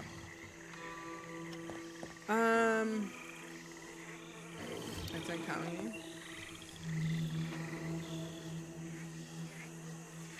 Wait, what's incoming? What else? What else? What else? You have a lot of slash commands.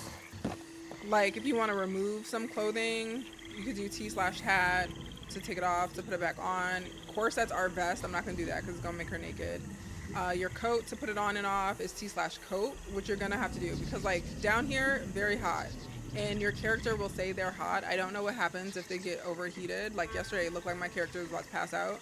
If you go into the cold with no coat on, your character can get sick. So they react to the environment, so keep that in mind. You can take your boots off if you want. It would be T/boots.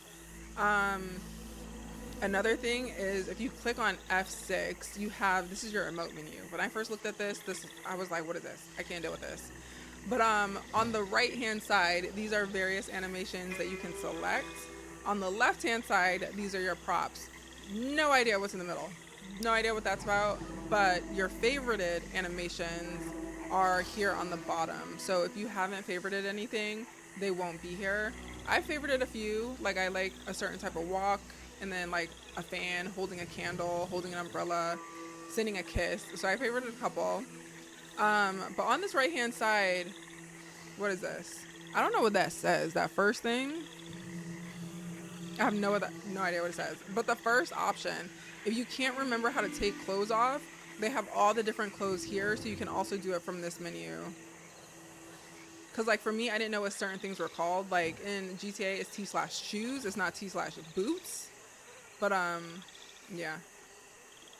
No, I didn't find the fog effect. It's just that's what the weather is doing right now. So in GTA roleplay, the weather is it's gonna be realistic. Sometimes it rains, sometimes it's foggy, sometimes it's like a clear day, but it adjusts based on server settings. I don't know what controls that, if that's a script on their end or what, but yeah. But yeah, you can click all these if you can't quite remember how to take something off. I wish I knew this because I bought this shawl that I could not get off of me, and it probably was in here. If you click on any of these options and you need to go back, you can hit backspace and then go through these. I like a lot of these, especially if you like taking pictures. You can access F6 when you're in free cam. Yeah, free cam. So like say I was over here trying to take a picture. I could hit F6 and put her in an animation. So if I wanted her standing here fanning. The fog is intense. I think this is a filter that I accidentally put on. So yeah, that's the other thing though. If you're in free cam, you can select different like filters and stuff. And I think I selected this last time we came into this menu. Hi Nishan. Let's get out of this. Oh, to stop the animation, you actually have to open this up and hit cancel animation. I haven't found a quick like slash command for it. I've had to just like open it up and do cancel animation every time. You also have T/emotes or emotes, which does the same thing. It's just a different look. For me, I prefer the F6 look because I can see like all the things. But you can do the same here. They have all the same animations, and you can search for animations here, which is useful. So whichever is your preference, this little hand at the bottom, that's how you stop it. Another thing with F6, for some of these animations that have props, like I have this fan on, sometimes they get stuck and you might have to go, if you cancel animation and that fan stays on you, you can usually hit clear, I don't know what that says, char, like character, on the left hand side, but sometimes it's completely stuck. And this city doesn't have a relog, but so you sometimes, if something's truly stuck on you, you might have to completely F8, quit, and come back in. What else is there, y'all? Am I going too fast, or is this decent? Oh, caps lock. I'm so glad I just hit that. I was testing things. So there's this feature, I don't know what it is. It helps your vision to see animals. So you hit caps lock, it goes into this like ghost mode, and you can see animals better. You can also see like herbs and things in the wild. So if you're someone who's out there looking for, I don't know, different things that are in the wild, like if you're out there looking for berries or tomatoes or whatever, you can click that and they'll show up, because usually you're going by and you can't see it because there's so much just like landscaping. So you can hit that and you can see all those types of things. Like I don't think you can see the ones I planted, but you can definitely see animals. That'll help you out sometimes, see what's trying to kill you. And I got a whole bunch of gators over here. Oh, RC. So RC is reset character. So say something on you is broken. The prop thing I noticed in the city, RC doesn't fix that, but you could always do T/RC and that'll reset your character. You saw how I had alpha out boobs? I don't know how I did that because I couldn't figure it out for my other character. But that'll completely reset you, and yeah, that should help if your character is like broken or something. Alright, low key, I'm gonna kill that alligator because I want to call my horse over. Or I guess I can go up to the street.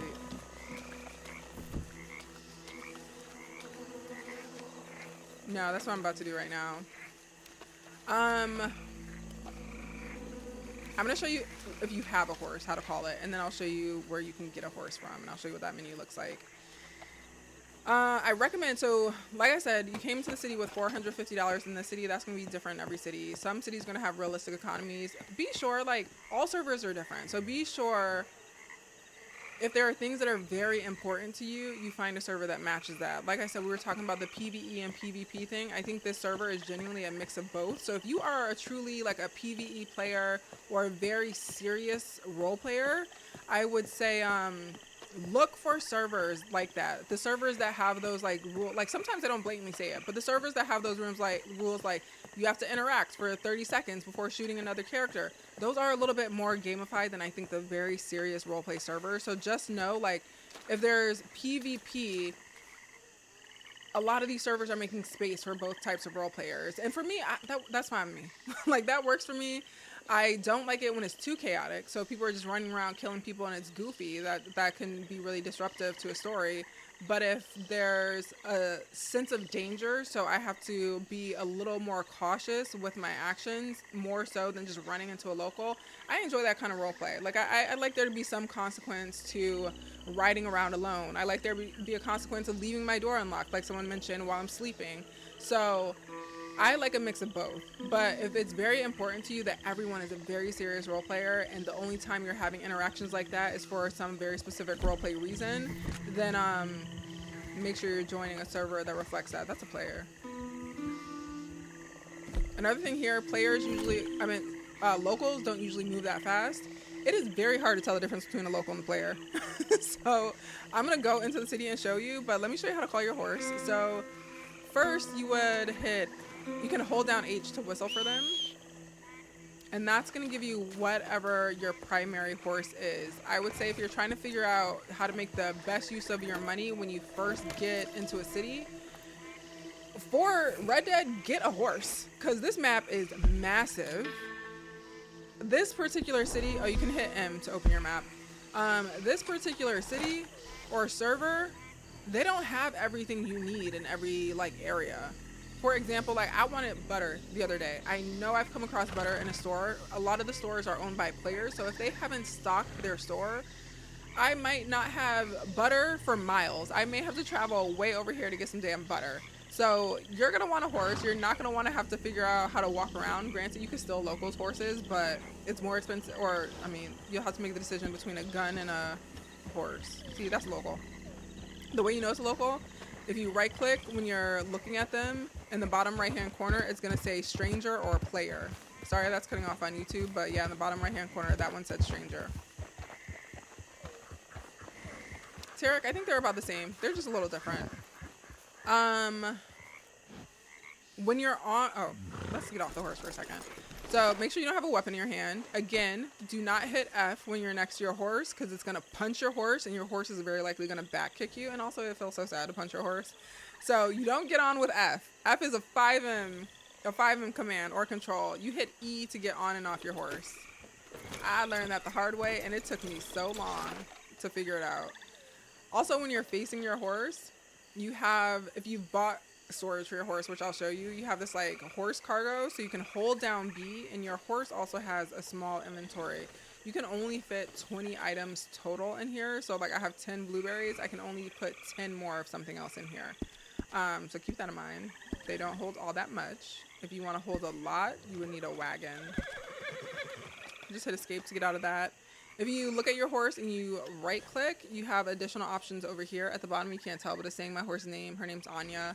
You can remove her saddle with your left shift. You can brush her. You'll want to buy a brush though. I'll show you where to get all those things. Excuse me. because they get really dirty, and you can just clean it by brushing it. You can also feed them, but you'll also have to buy either apples or buy them peppermint or something that the horse can eat, and you could feed them. If you're, oh shit, I'm in the way. I'm gonna get my camera out of the way real quick. So in this bottom corner, you see the little heart and the little lightning bolt. The lightning bolt is your horse's stamina. The heart, I think, is like their health. They get hungry and thirsty, so you're gonna have to either feed them or you can take them to a body of water to drink, which I can show you later. Their stamina goes down if you have them sprint for a long time, which I think people tend to like to do because it's so slow. If you're used to GTA, you're just gonna have to slow your life down a little bit. You're gonna move slow. You can also pat them. The horses get spooked when they're around animals that can kill them, or just snakes. They hate snakes. They hate gators. So I'm always stressing this horse out, having her over here. Also, if you punch them, they're going to be tweaking out. They're going to be so mad at you that they're going to be like doing a whole bunch. If someone walks behind them, they're going to kick that person. Don't ever walk behind a stranger's horse or another person's horse. Walking behind your own horse, you'll probably get away with it because they trust you a little more. But you walk behind somebody else's horse, they're going to kick you. See, I don't think she liked that a lot. But if they're like freaking out, you can hit G. The last thing on here is flee. So if you want them to go away, that's basically like parking them. They don't stay in the game. They kind of disappear. They're back in the stable. You can think of it that way. But that'll get rid of them. And I think that's it. Gator me. Fluffy, how you doing? We're gonna call her back out though. I'm gonna take you to a stable so you can see, girl, what that looks like. Again, M pulls up your map. You can navigate just like you can in GTA. You just set the location where you want to go. We're going to go over here to this stable. A feature that is truly unique to... Girl, we hungry. Hold on, I might need to run in the house and get a snack. Oh, I got a taco. Oh, when you eat here, so you double click things on your inventory to start consuming them. Here, you chew it, basically. So you take bites. So you have to keep clicking to finish it off. If I was standing up, I would have the option to just like completely down it. You hit F and you down it. But I'm on my horse, so it doesn't give me that option. But yeah, it's dark as hell out, so we're about to go out here. If you want a lantern, you can always buy one. I think they sell them at the weapons store. In this city, anyway. So you can have a lantern, or you can get one on your horse. I am very comfortable in this neighborhood in the dark. Oh, another thing for your horse. Yeah, you can steal horses if it lets you on it. Sometimes they won't. And sometimes there's a thing called horse wrangling here that I'll show you later. If you're like getting one in the wild, you have to tame it. But if you're stealing another player's horse, that horse is probably going to kick your ass. I don't know how many times you can try before it just completely lets you on, but that horse is going to kick your ass. If it's a local's horse, usually it's easy to just jump on that and go about your business. If it's a wild horse, you're going to have to tame it before it lets you ride it. But also, if you're on your horse or next to your horse, you have an option called horse menu. So if you do T again / horse menu, you can interact with the... I've never touched these. So the equipment interactions I've never done. I like to change my riding style. I like for her to sit side saddle sometimes. If you're on the horse with another person and you sit side saddle, you can't pull out your weapon. So keep that in mind. But if you're on with another person, you need to do side saddle passenger. But just remember, if you're on with somebody and you sit side saddle, you can't pull out your weapons. There's also this option called tricks. So if you want your pet to do any of these things like lie down, go wild, follow, any of those you can get here. But also if you're near any sort of water, so it could be those the water things, I don't know what they're called, like the big long bucket things. They can drink from those, or they can drink from like rivers and lakes. You just walk them to the water. You go into horse menu, you go to tricks, and then you go to drink, and they'll drink. If you try to press this when you're not near any water, one, you can't be on foot when you do that one. But also if you're not near water, they can't drink. Also, my character is very protective of her neighborhood, so when I see people, I do get automatically hostile. Let's go to St. Denis real quick. Or St. Denis, they call it. I don't know how to pronounce half the things in this game because, like I said, never played Red Dead Roleplay. All right, you saw the little red dot that popped up. The horse is afraid of it. The horse will freak out and prevent you from riding forward when they're scared of something. So if it's something you have to react to quickly, like wolves that are chasing you, sometimes you're gonna have to really get in control of your horse, or shoot at the animals because your horse is gonna try to. He or she's just freaking out, and it gets in the way. Also with your horse, WASD to move, you hold down S if you want to sprint, but you notice the stamina, oh, you guys can't see it, so sorry. The stamina is going down. Different horses have different abilities. This horse is much faster than my other horse and naturally has more stamina, so she doesn't get tired as quick. Now, whose horse is that running away?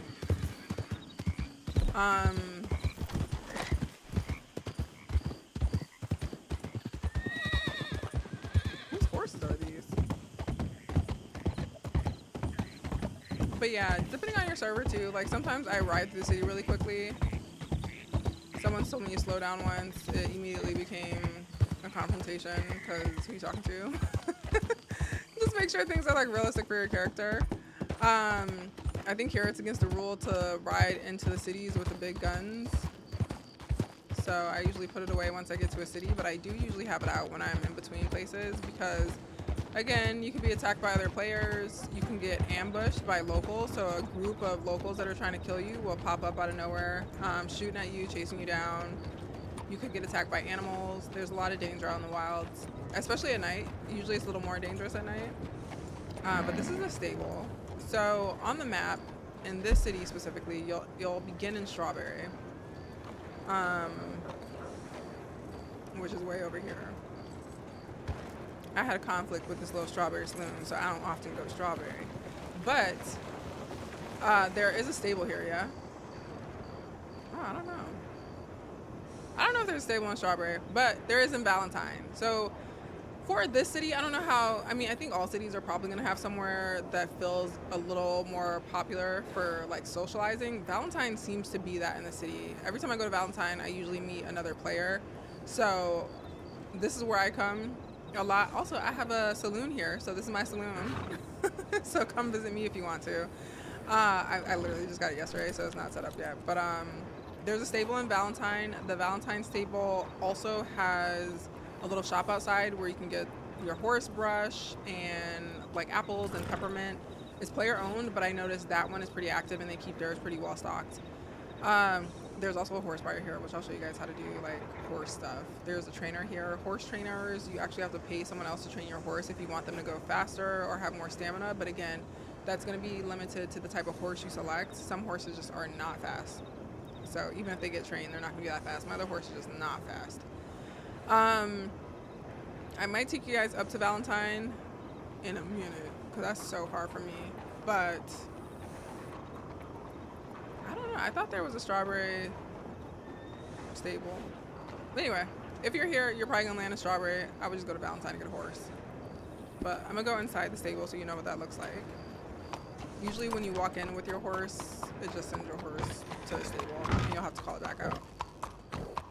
Also, you see on the map, oh, y'all can't see my map. I should have changed this layout to the YouTube layout I have. But on the map, you'll see the actual icons for what you want. So if you walk into the stable, for example, and you're like, where's the menu? Walk towards wherever the little icon is. But yeah, you have horses, horse options, and wagons. Strawberry does have a stable, right? I don't know why I can't find it. Horses are here. You can purchase horses by going in, and there are a bunch of different types. I know nothing about horses. I immediately just like looked for a riding horse, and that looks like Ash, but that ain't Ash. This is Ash. This city has it so your horse dies over time, which they had an option to vote on it, and their community voted they want to kill their horses. So they die. I hate it because I think my horse is such a big part of my character's story. So even if my horse died in a month, that still just isn't on par with my story. So I will very likely just continue to buy the same horse. But that to me feels like if you had to buy the same car over and over again in GTA, and cars are a huge part of your stories in GTA, I feel like the same with horses. But here you can go through all of them. I think if you select one, it'll give you its stats. So in the left-hand corner here, I'll move my camera again really quick. Let me see if I can just move my camera up. If y'all bear with me for 2 seconds, I can move my frame. Hold on. We'll try to come up here. Let's do that. It's gonna take me a second though, child. These things ain't quick. That's my little Meela accent coming in. Oh, I do speak with an accent in my character. That's another thing. If you're like really trying to stay immersed and keep things separate, this is also like low-key my tip to streamers. I'll talk more about what my like thought process is when I'm streaming roleplay, but apparently I can't do 2 things at once. Hold on. Sometimes I like my chat to know my character's line of thought, and for me, it's easier for y'all to understand Millie versus me because she speaks in an accent. So sometimes, even if I'm not speaking in character, I will switch to her accent just for it to be her stream of thought versus me just talking. Hold on. I really can't multitask. We're gonna hide height boss, and we're gonna move the frame. That's too high. A little too low. Still mad at everyone who voted yes. I'll tell you. I'm saying. Like, what y'all on? Just kill your own horse off. Like, pretend it died. Alright. So, if you click on a horse, it shows you, like, its details, like its speed, courage, agility. I didn't know courage was an option. Ash's agility must be on 1,000 because me and that horse get into some stuff all the time. And he is always fine. Let me see. No. I mean, his agility is decent.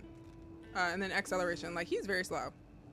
I don't know what kind of horse Anya is. I found Anya in the wild. Let me look. But yeah, you have different horse options. You have pony option. I didn't know that. And you can purchase them here. I don't think they're, I forgot to look at the price. They're not that expensive. Not the riding horses anyway. Oh, this is 500. Oh, they're pricey. How do we afford this? Oh, maybe they're different. Oh yeah, like this is 160. So you could just go through these and find it. I don't know. I don't know what. There's so many options here, and I know I had no rhyme or reason when I selected this. It was just random. So I'm surprised I found the cheap horse first, and fell in love. I love my Ash. You can go to owned horses when you're in here once you actually own one, and this is where you can adjust things. So this is Ash. Oh.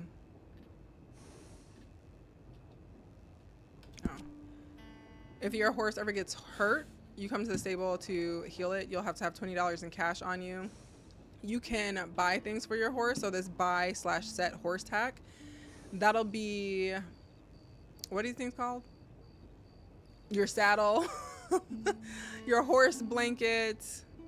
There's a bunch of stuff you can add onto your horse. So everything on my horse, I added here, and you purchase those things. Some of them you can buy used. You can also sell your things back if you no longer need them. I would say get your horse a nice little saddle and blanket so they're comfortable. You can also sell your horse if you want to. I'm never selling my Ash, please. But I'm going to show you about horse wrangling. If you catch a horse in the wild, you can, and if it's a good horse, you can sell it back here. Sometimes you can make a lot of money that way. We'll talk about the different jobs you can do in a minute.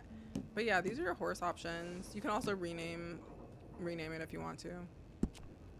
Oh, also you can select which is your primary horse. So this one right now is my little Anya. She's my primary. I'm gonna keep her because she's faster than Ash and we got places to go.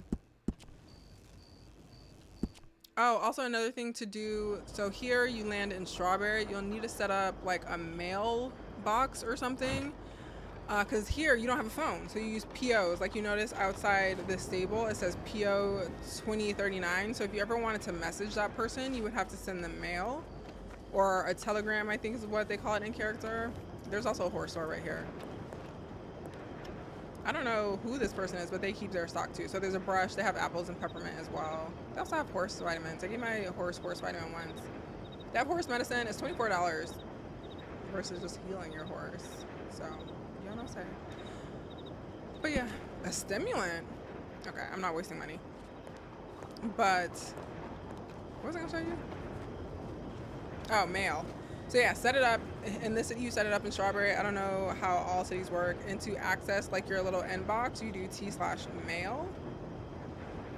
And then here you can add contacts. So this, think about this, is like your phone in GTA. You add your contacts here, but it's just their little PO number. So if you're asking someone like how to keep in touch with them, you can work that out in roleplay, or you can like ask them what their PO is or what their PO box is.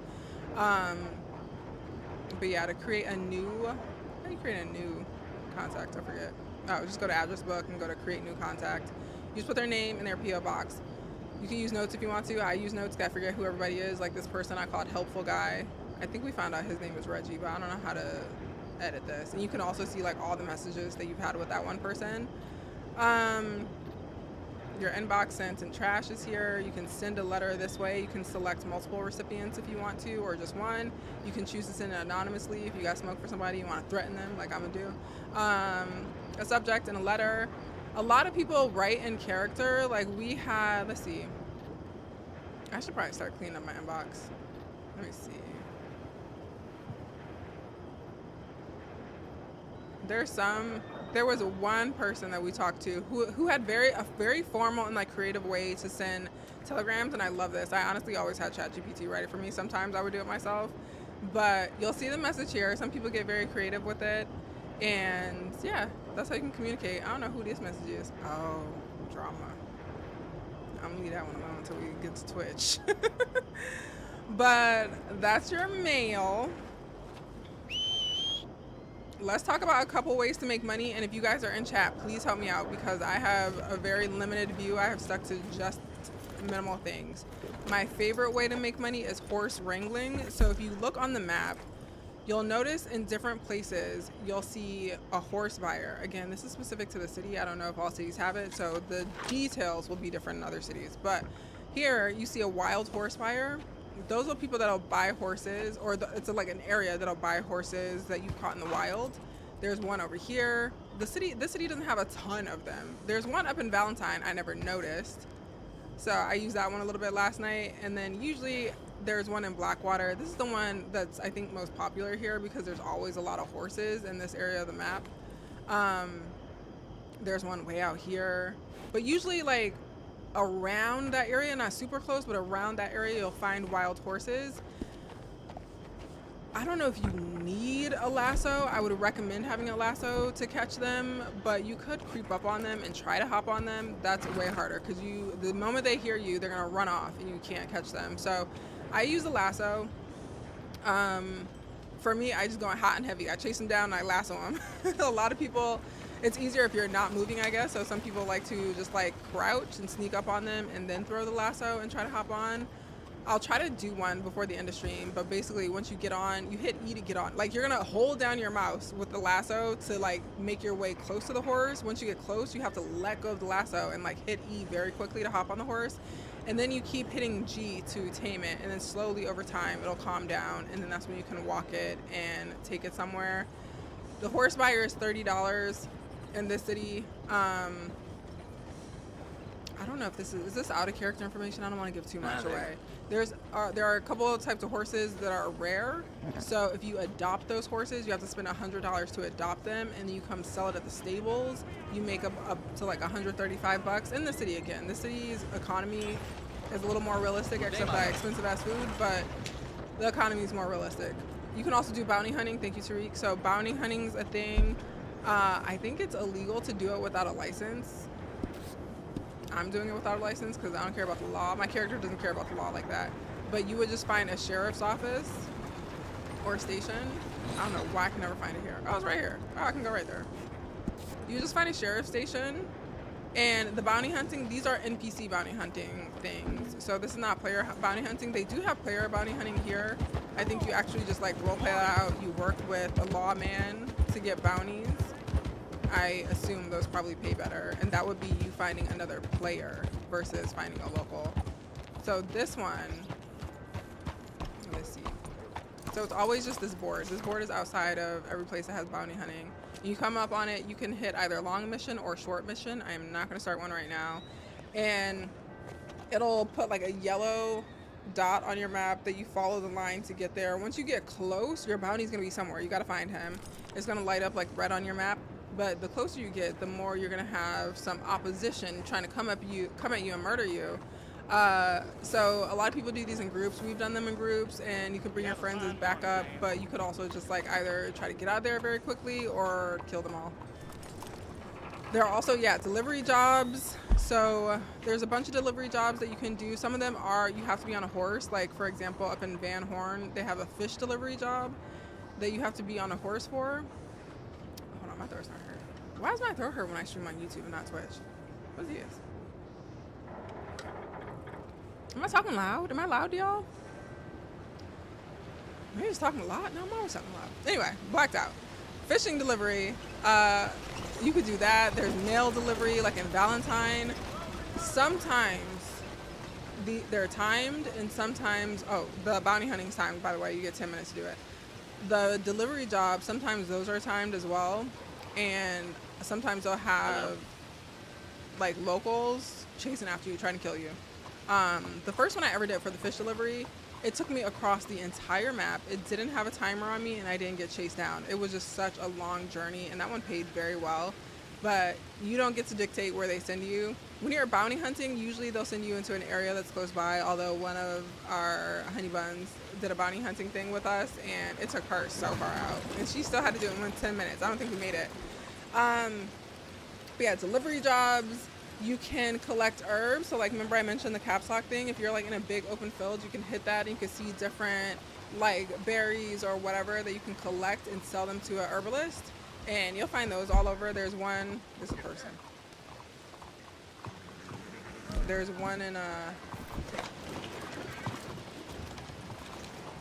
she's the bounty hunt.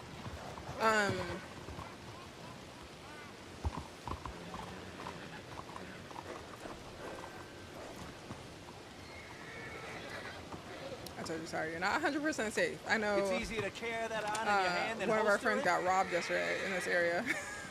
So I'd be looking at people like, what's up? Yeah, you can collect herbs. You can sell them to an herbalist. I know there's one down here because it's the one I use the most, but you can just find those on the map. You can also garden. I should have showed you the garden before we left the house. Me and I are doing that right now. So you can plant different like tomatoes or carrots, ingredients that you can use to cook with. You find seeds at the farm store. For me, I think my new obsession is trying to figure out how to become completely self-sufficient so I don't have to go to stores to buy everything. I haven't gotten into mining. I heard it's incredibly boring. Jay said he mined salt the other day and it was so boring. He was like crying. You can fish. So if you find these little, no, that one's the boat shop. I get those confused all the time. You have to find the fisherman. So a fisherman store will have the bait, the fishing rods, the spinners that you need. You can find those and you can sell the fish right back to the fisherman and make money. You can also fillet them and sell them to the butcher. And I think that makes a little bit more money in this city anyway. What else? There's a bunch. There's something about lumber that you can do. I don't know what else. I haven't gotten into a whole bunch of different ways to make money. I struggled very much to make money when I got started and figuring it out. Also, I'm like that kind of role player that doesn't want to have to rely on other players. I think it should be a little intuitive enough for you to get in and get your life started. For me, I personally like to go in and get my life started before I get incredibly social. Like, I just like to get my bearings in a city, see what's there, see what the options are, see what's around the map. And then after I've like had like a week, maybe 2 weeks of setting myself up, making some money, possibly getting a house, that's when I usually start to get a little more social. But again, it's baby steps for me because I don't, she's not the most trusting of people. And she's like that because I personally get overwhelmed when I'm in too many large groups quite often. But I do like to throw a party. So I do throw parties often. All right, what else? What's next? Hold on. I've minimized everything. Here, open it back up.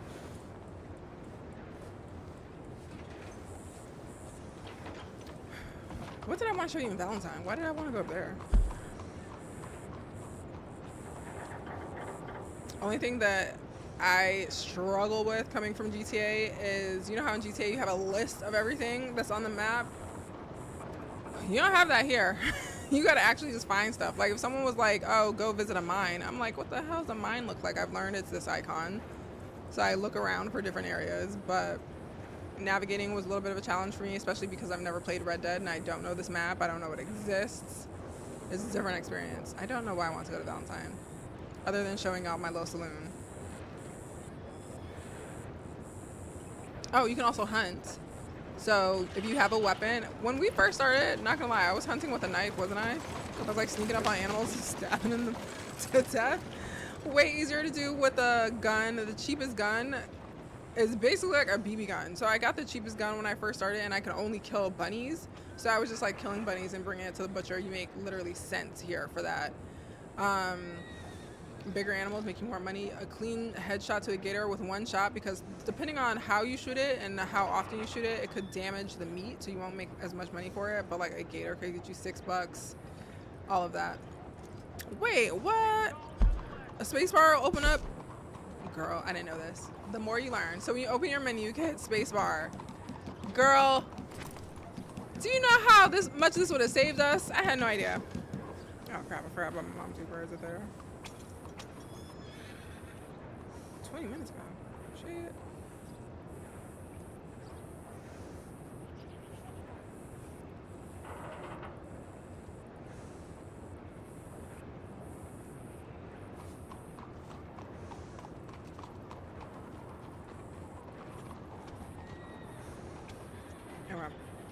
Alright, well, the more you know. Thank you, Fluffy.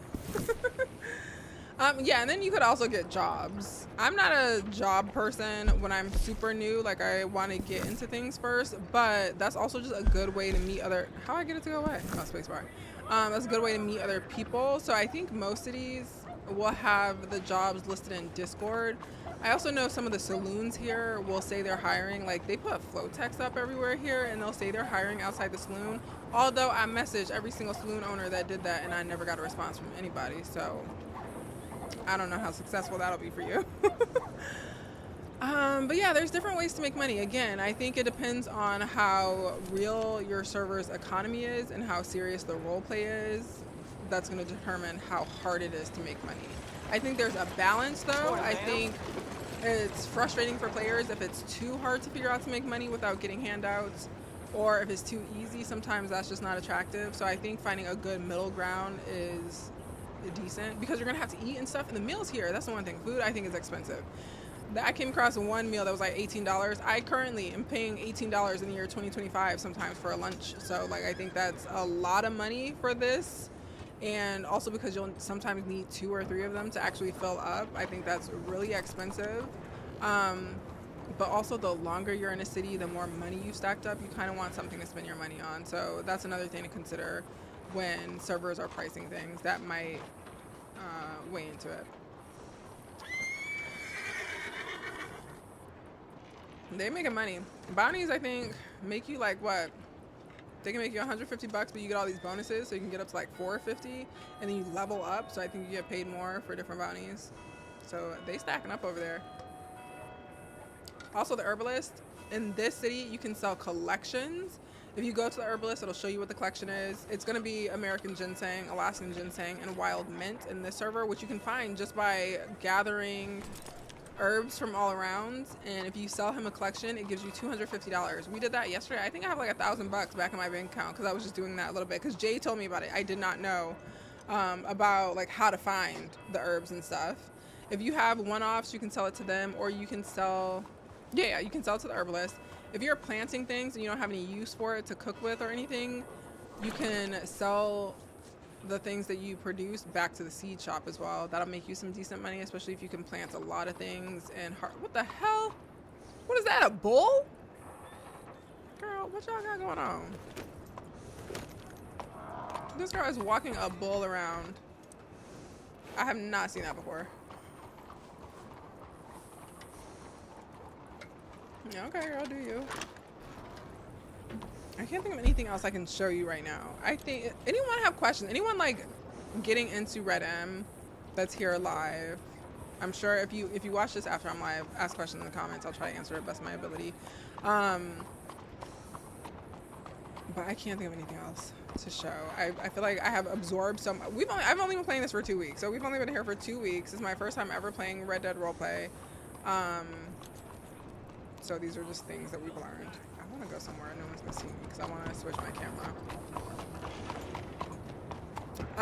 Yeah, I don't share the server on stream because I get stream sniped. If you're, I mean, it's on my screen right now. You can see it, or you can join us on Discord. I have the links to it. But I am trying to protect my experience because I actively roleplay here, and sometimes people join to troll.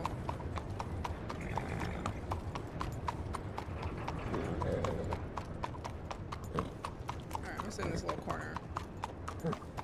People a lot ask me like what the population's like. I honestly, like I said, my character's not all that social, so population doesn't matter to me. When I joined the city, I don't think there were more than like 10 to 20 people flying in. I think now there are around like 60 people that are flying in on average. It's a UK based server, so time zones are different. I know from my time zone, I stick to my people. I don't know. I sometimes run into people I don't know, but we also have kind of a group of role players that like to kind of connect. If you want a community of people to be with, join my Discord. We have a Red Dead channel. I also have a list of server recommendations, so if you can also drop your recommendations for servers, or if you are a girl, get this off my screen.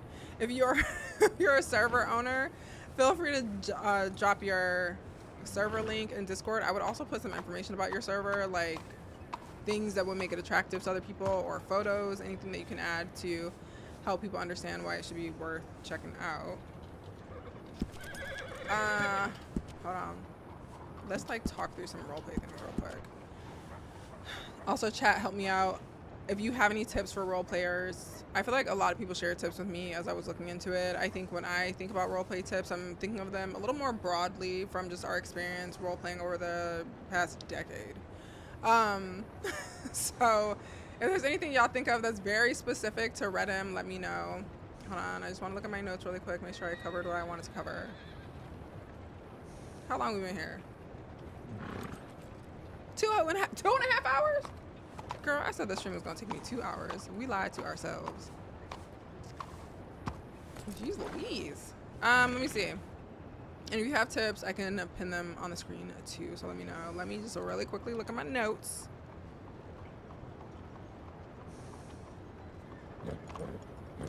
Let's see, where do I want to start? Maybe, oh, I did want to talk about some tips for streamers. Oh wait, let's do this. Yeah, I love this comment by Fluffy. She said, RedM is a slow burn RP, don't expect a lot of action. And I think that's true. So I think if you're in here and you're like immediately wanting to get into shootouts and you like immediately want like a really active gang life, I think RedM is even better at this than 5M with being more immersive. So you really want to like get into your story, get into the life. If you just want to shoot people around, RedM Online exists. And I know a lot of people play it because every time I'm on here, someone thinks I'm in RedM Online. So that's an option. If you want to build stories and actually like live out a life as a character, I think RedM is great for it. I think everything, that is always the vibe I've wanted in GTA. I think it's like gotten a little more chaotic lately in GTA. So, you know. This one's not public, it's whitelisted, and I'm not putting the name on YouTube, or I'm not saying the name on YouTube. It is on the stream when I'm walking around, but we're avoiding stream sniping. It's in my Discord if you're serious about joining one, but it is whitelisted. It'll require an application. But yeah, I would say take your time with the roleplay. Develop your character a bit, think through things. Also, I'm not that type of person that needs like my character completely hashed out before I go into a city. So if you're someone who likes their story to develop over time, like I recommended earlier, just know those couple like things about your character, like what they fear, what they want, what some of their motivations are, and then you can also like build out your story as you play. Although for this server, you're gonna need a backstory to apply. Most servers, I think you will.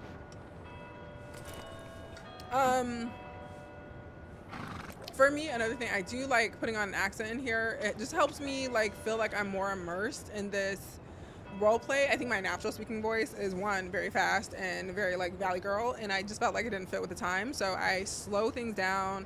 I make my voice a lot deeper, and I speak with a southern accent when I roleplay. For me, that helps not just like me stay immersed in roleplay. Like I said earlier, I think it also helps with my chat knowing what's a Millie thought versus what's a Meela thought. So for me, it helps me like switch back and forth. One thing about my streams, and I don't know how many other people do this, especially with roleplay, my roleplay streams aren't only about creating a story. Like, I think we go through a lot of different things with the stream. So you're gonna see, of course, you're gonna see my roleplay. Of course, I want you to know like what my character is internalizing, so you can see like character development over time. But we do a lot of like behind the scenes streaming. So you're not only gonna see that, you're gonna see my very raw, live, authentic opinion of the server. You're gonna see very, like, I don't know, transparent thoughts about servers and characters. At the end of the day, my goal is to have a really good roleplay experience, and anyone that's like watching me to have a good roleplay experience.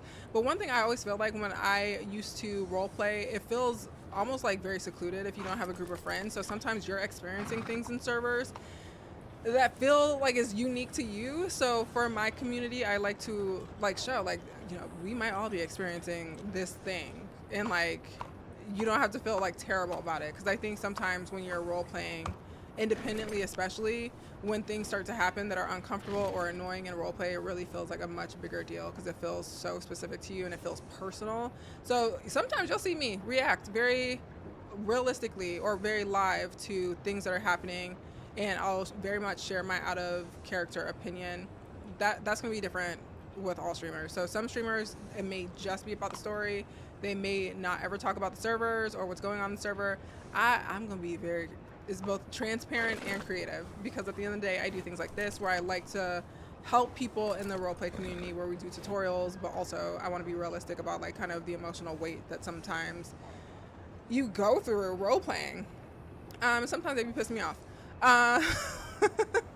I think another thing that I did want to go into, like some things to keep in mind when you're searching for a server, and some tips for server owners that I've gathered from like just talking to my community, that I've gathered from just like what I hear in chat about the RedM environment, and then also just from our history with roleplay, owning servers, owning communities, and all of that. I want to make some recommendations for RedM.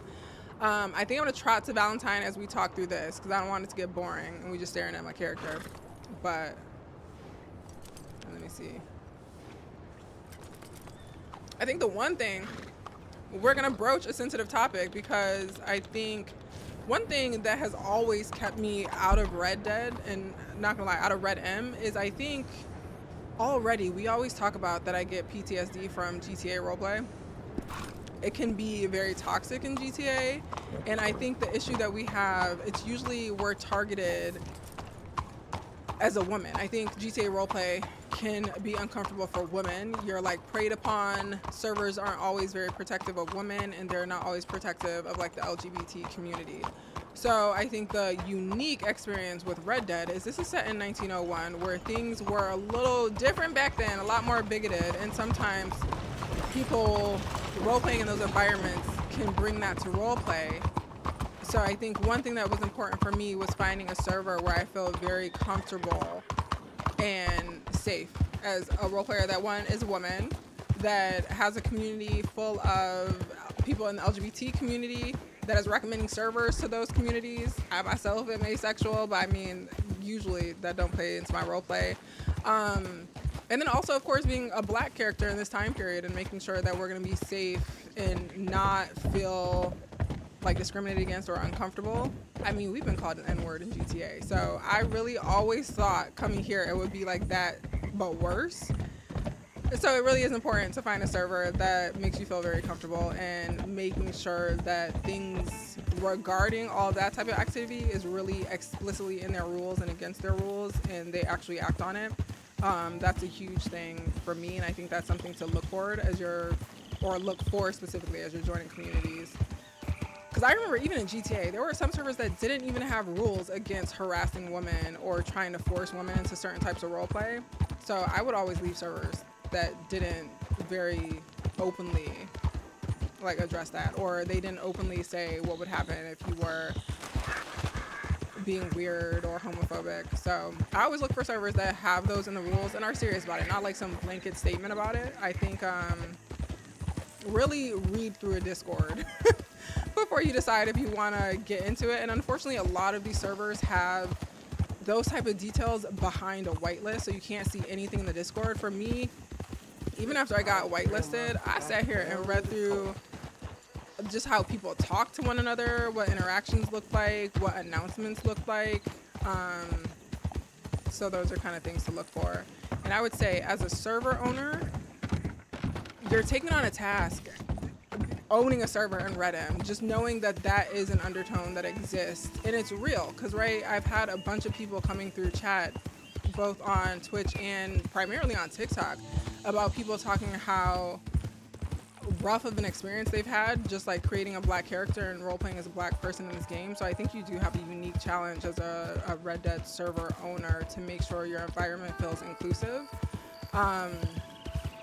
But I think that's one way to start, is make sure you kind of approach the topic head on in your rules. Make sure it's clear and make sure it's not just some like blanket statement. Make sure people understand what, you know, what that means to not be racist in roleplay, and what the consequences are for that. I think I look for that in servers, and I think the server did a pretty good job at addressing those type of issues, and they didn't hide behind it. I know a lot of times people are uncomfortable with the topic, so they want to avoid mentioning it.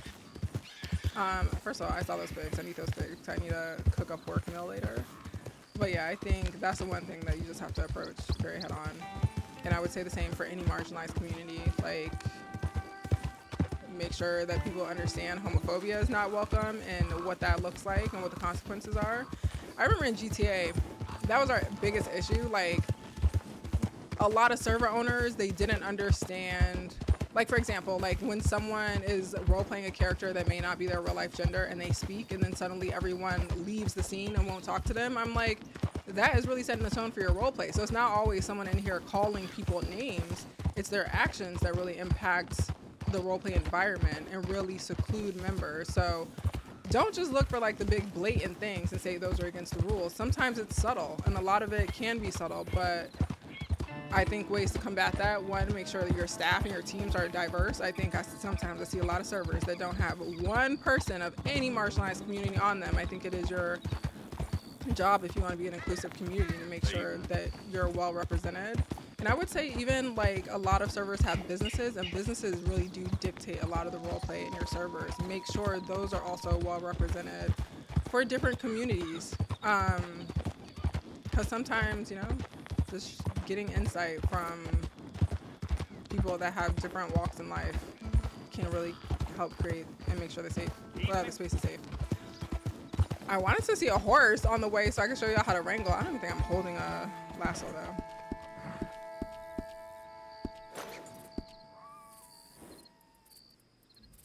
Alright.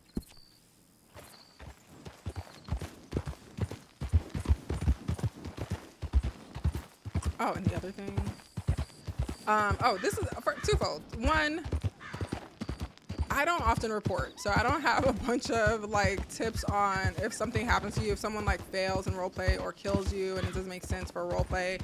A lot of servers have a mechanism where you could submit like fail RP reports. Most servers, I think both across GTA and RedM, require some sort of visual proof. So the recommendation is to usually have metal running, because with metal you can just click a button and it'll clip like the past minute or two. A lot of people say metal is a huge resource on their computer. The other option, if you don't want to run metal, is you can use Discord to clip, and it's the same thing. Like, you press a button and it'll go back like the past minute or two. Before that, you have to be on a video call, so you have to be screen sharing. What some people do is like you could start a call in your own private Discord if you have one.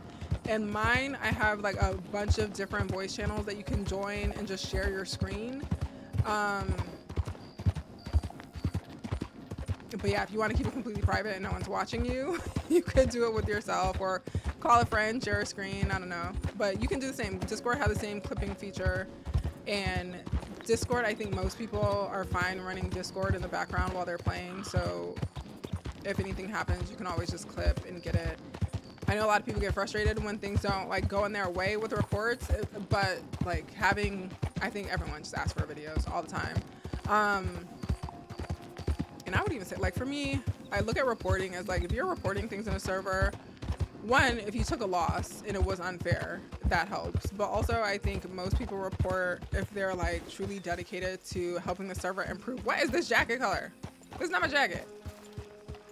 Trifling. If you're committed to the server, you want it to improve, people will report stuff. So like little things people don't get away with stupid stuff that, you know, server staff and owners can't always keep up with. I'm not a big reporter, to be honest. And I think that's the other thing too, if we go back a little bit to that other conversation about making sure like servers are safe for marginalized communities, I would also say don't labor people in those communities by expecting them to continuously report more than anyone else in the server. Like, make sure you have some sort of mechanisms in place to know what's going on in your community. Why are we here again? I can't believe my jacket changed. But yeah, when I do end up reporting, I think for me, I only report usually if I have taken an unfair loss. But even then, sometimes I just chalk it up and keep it moving. If it takes me too long, I'm not going to do it. But also, all servers have different procedures on what they do with reports. And I think that's maybe another thing that you can look at if you're trying to figure out if the server's home. Like, understanding what consequences look like. Was that a person? Oops, shit. Did he say howdy? Or was that a local that said it? I'm telling you, it's so hard to tell. Yeah, like I know some people get wronged and you immediately want someone banned. I would just, you know, sometimes that's not the procedure of a server. And again, like I mentioned earlier, like people that like PvP servers, if you're in a server with a mix of both, sometimes they may really chase those like technicalities and rules and make sure they're technically not breaking a rule, even if it is poor roleplay. So I would say even if you're reporting things, don't ever expect the outcome or try to dictate the outcome. Server's going to be very different. If it's something dramatic like homophobia, racism, or anything like that, you know, I wouldn't say anywhere where decisions make you uncomfortable. I don't know what's going on with my jacket. This is the little saloon. I'm gonna show you like how to get meals. Actually, I probably should have gone to the bigger one because we don't have anything in here. This is the one I own. We're literally just started getting this together yesterday. Oh yeah, I shouldn't show you this one because we have a different menu. Hold on, let me show you the other one.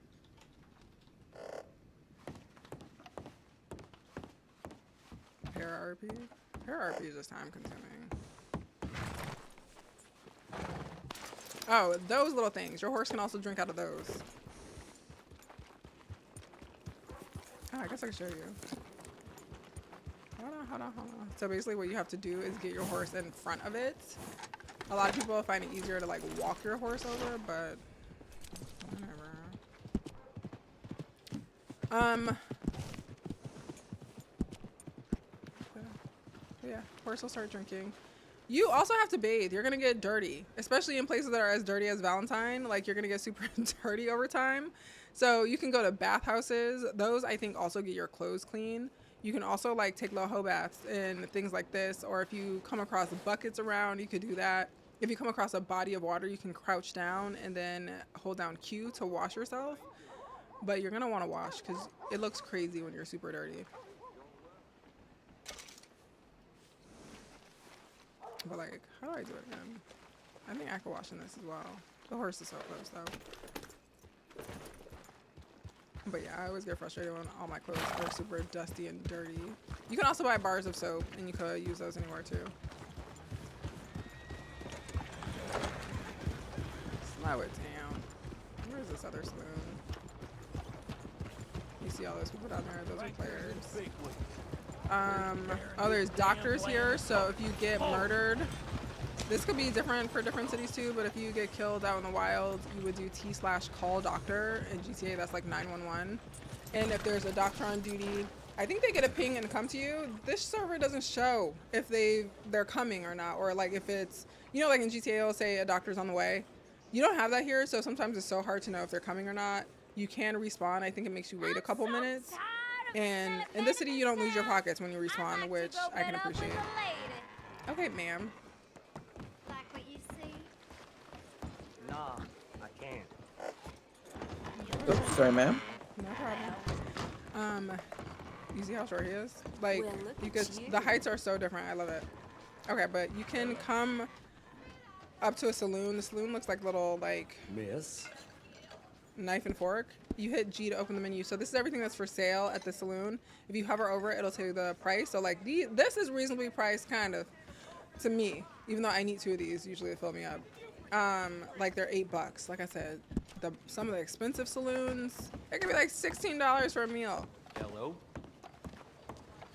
But you do need to eat and drink. Oh shit, I didn't even show you the craft book. There's so much to do, so little time. Alright. Alright, let's try to wrap this up soon. What time is it? Oh my god, it's 4 o'clock? Okay, I'll try to get this done in the next 15 minutes. But in this city, there's what's called a craft book. I don't think that's the same for every city because, like, I know Jackson, they were talking about another city where it's not like this. But here, you can make all different types of things through your craft book. Like, that's how you make food. You can make water.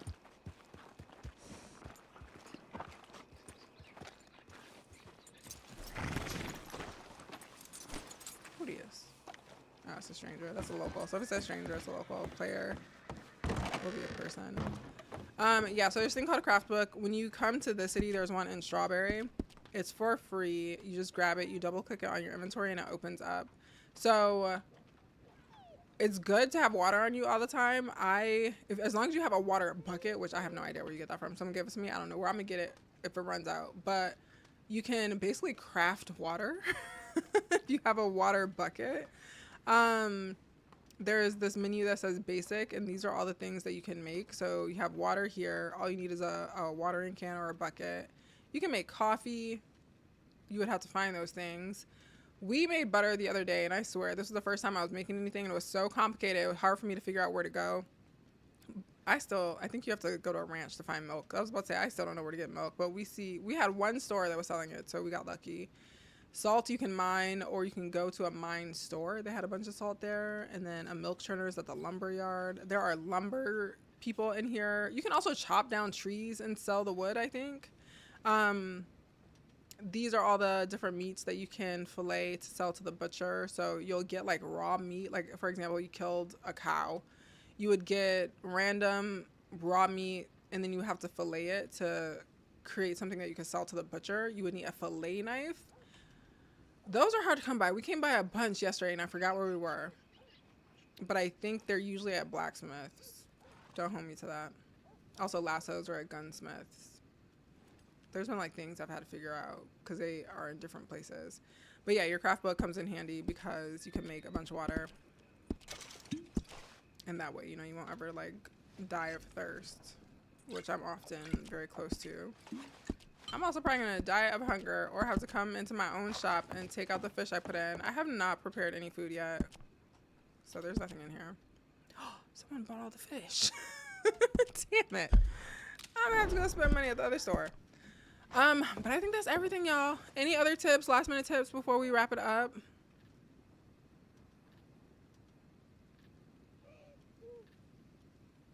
I'm trying to see.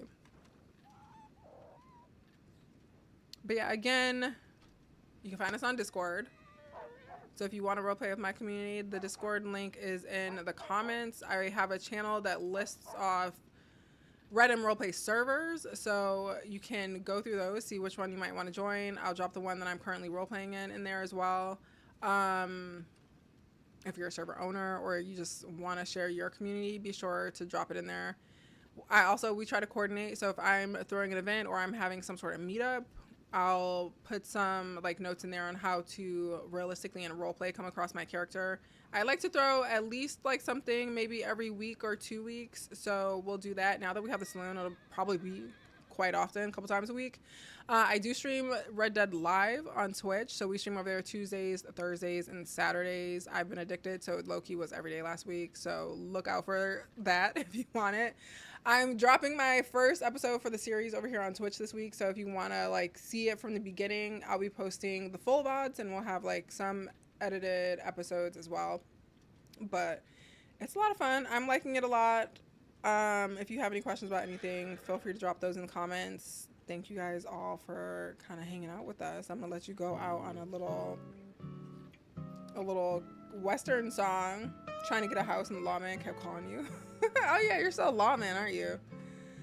But anyway, I may go live later on Twitch. We'll see. I need to go get some dinner in my belly, but thank you so much for hanging out. I hope this is helpful. I hope to see lots more of your faces in Red Dead Roleplay. I think it'll be a lot of fun. So, you know, come join us. I will see you guys very soon. Bye! And TikTok, I got into, so sorry.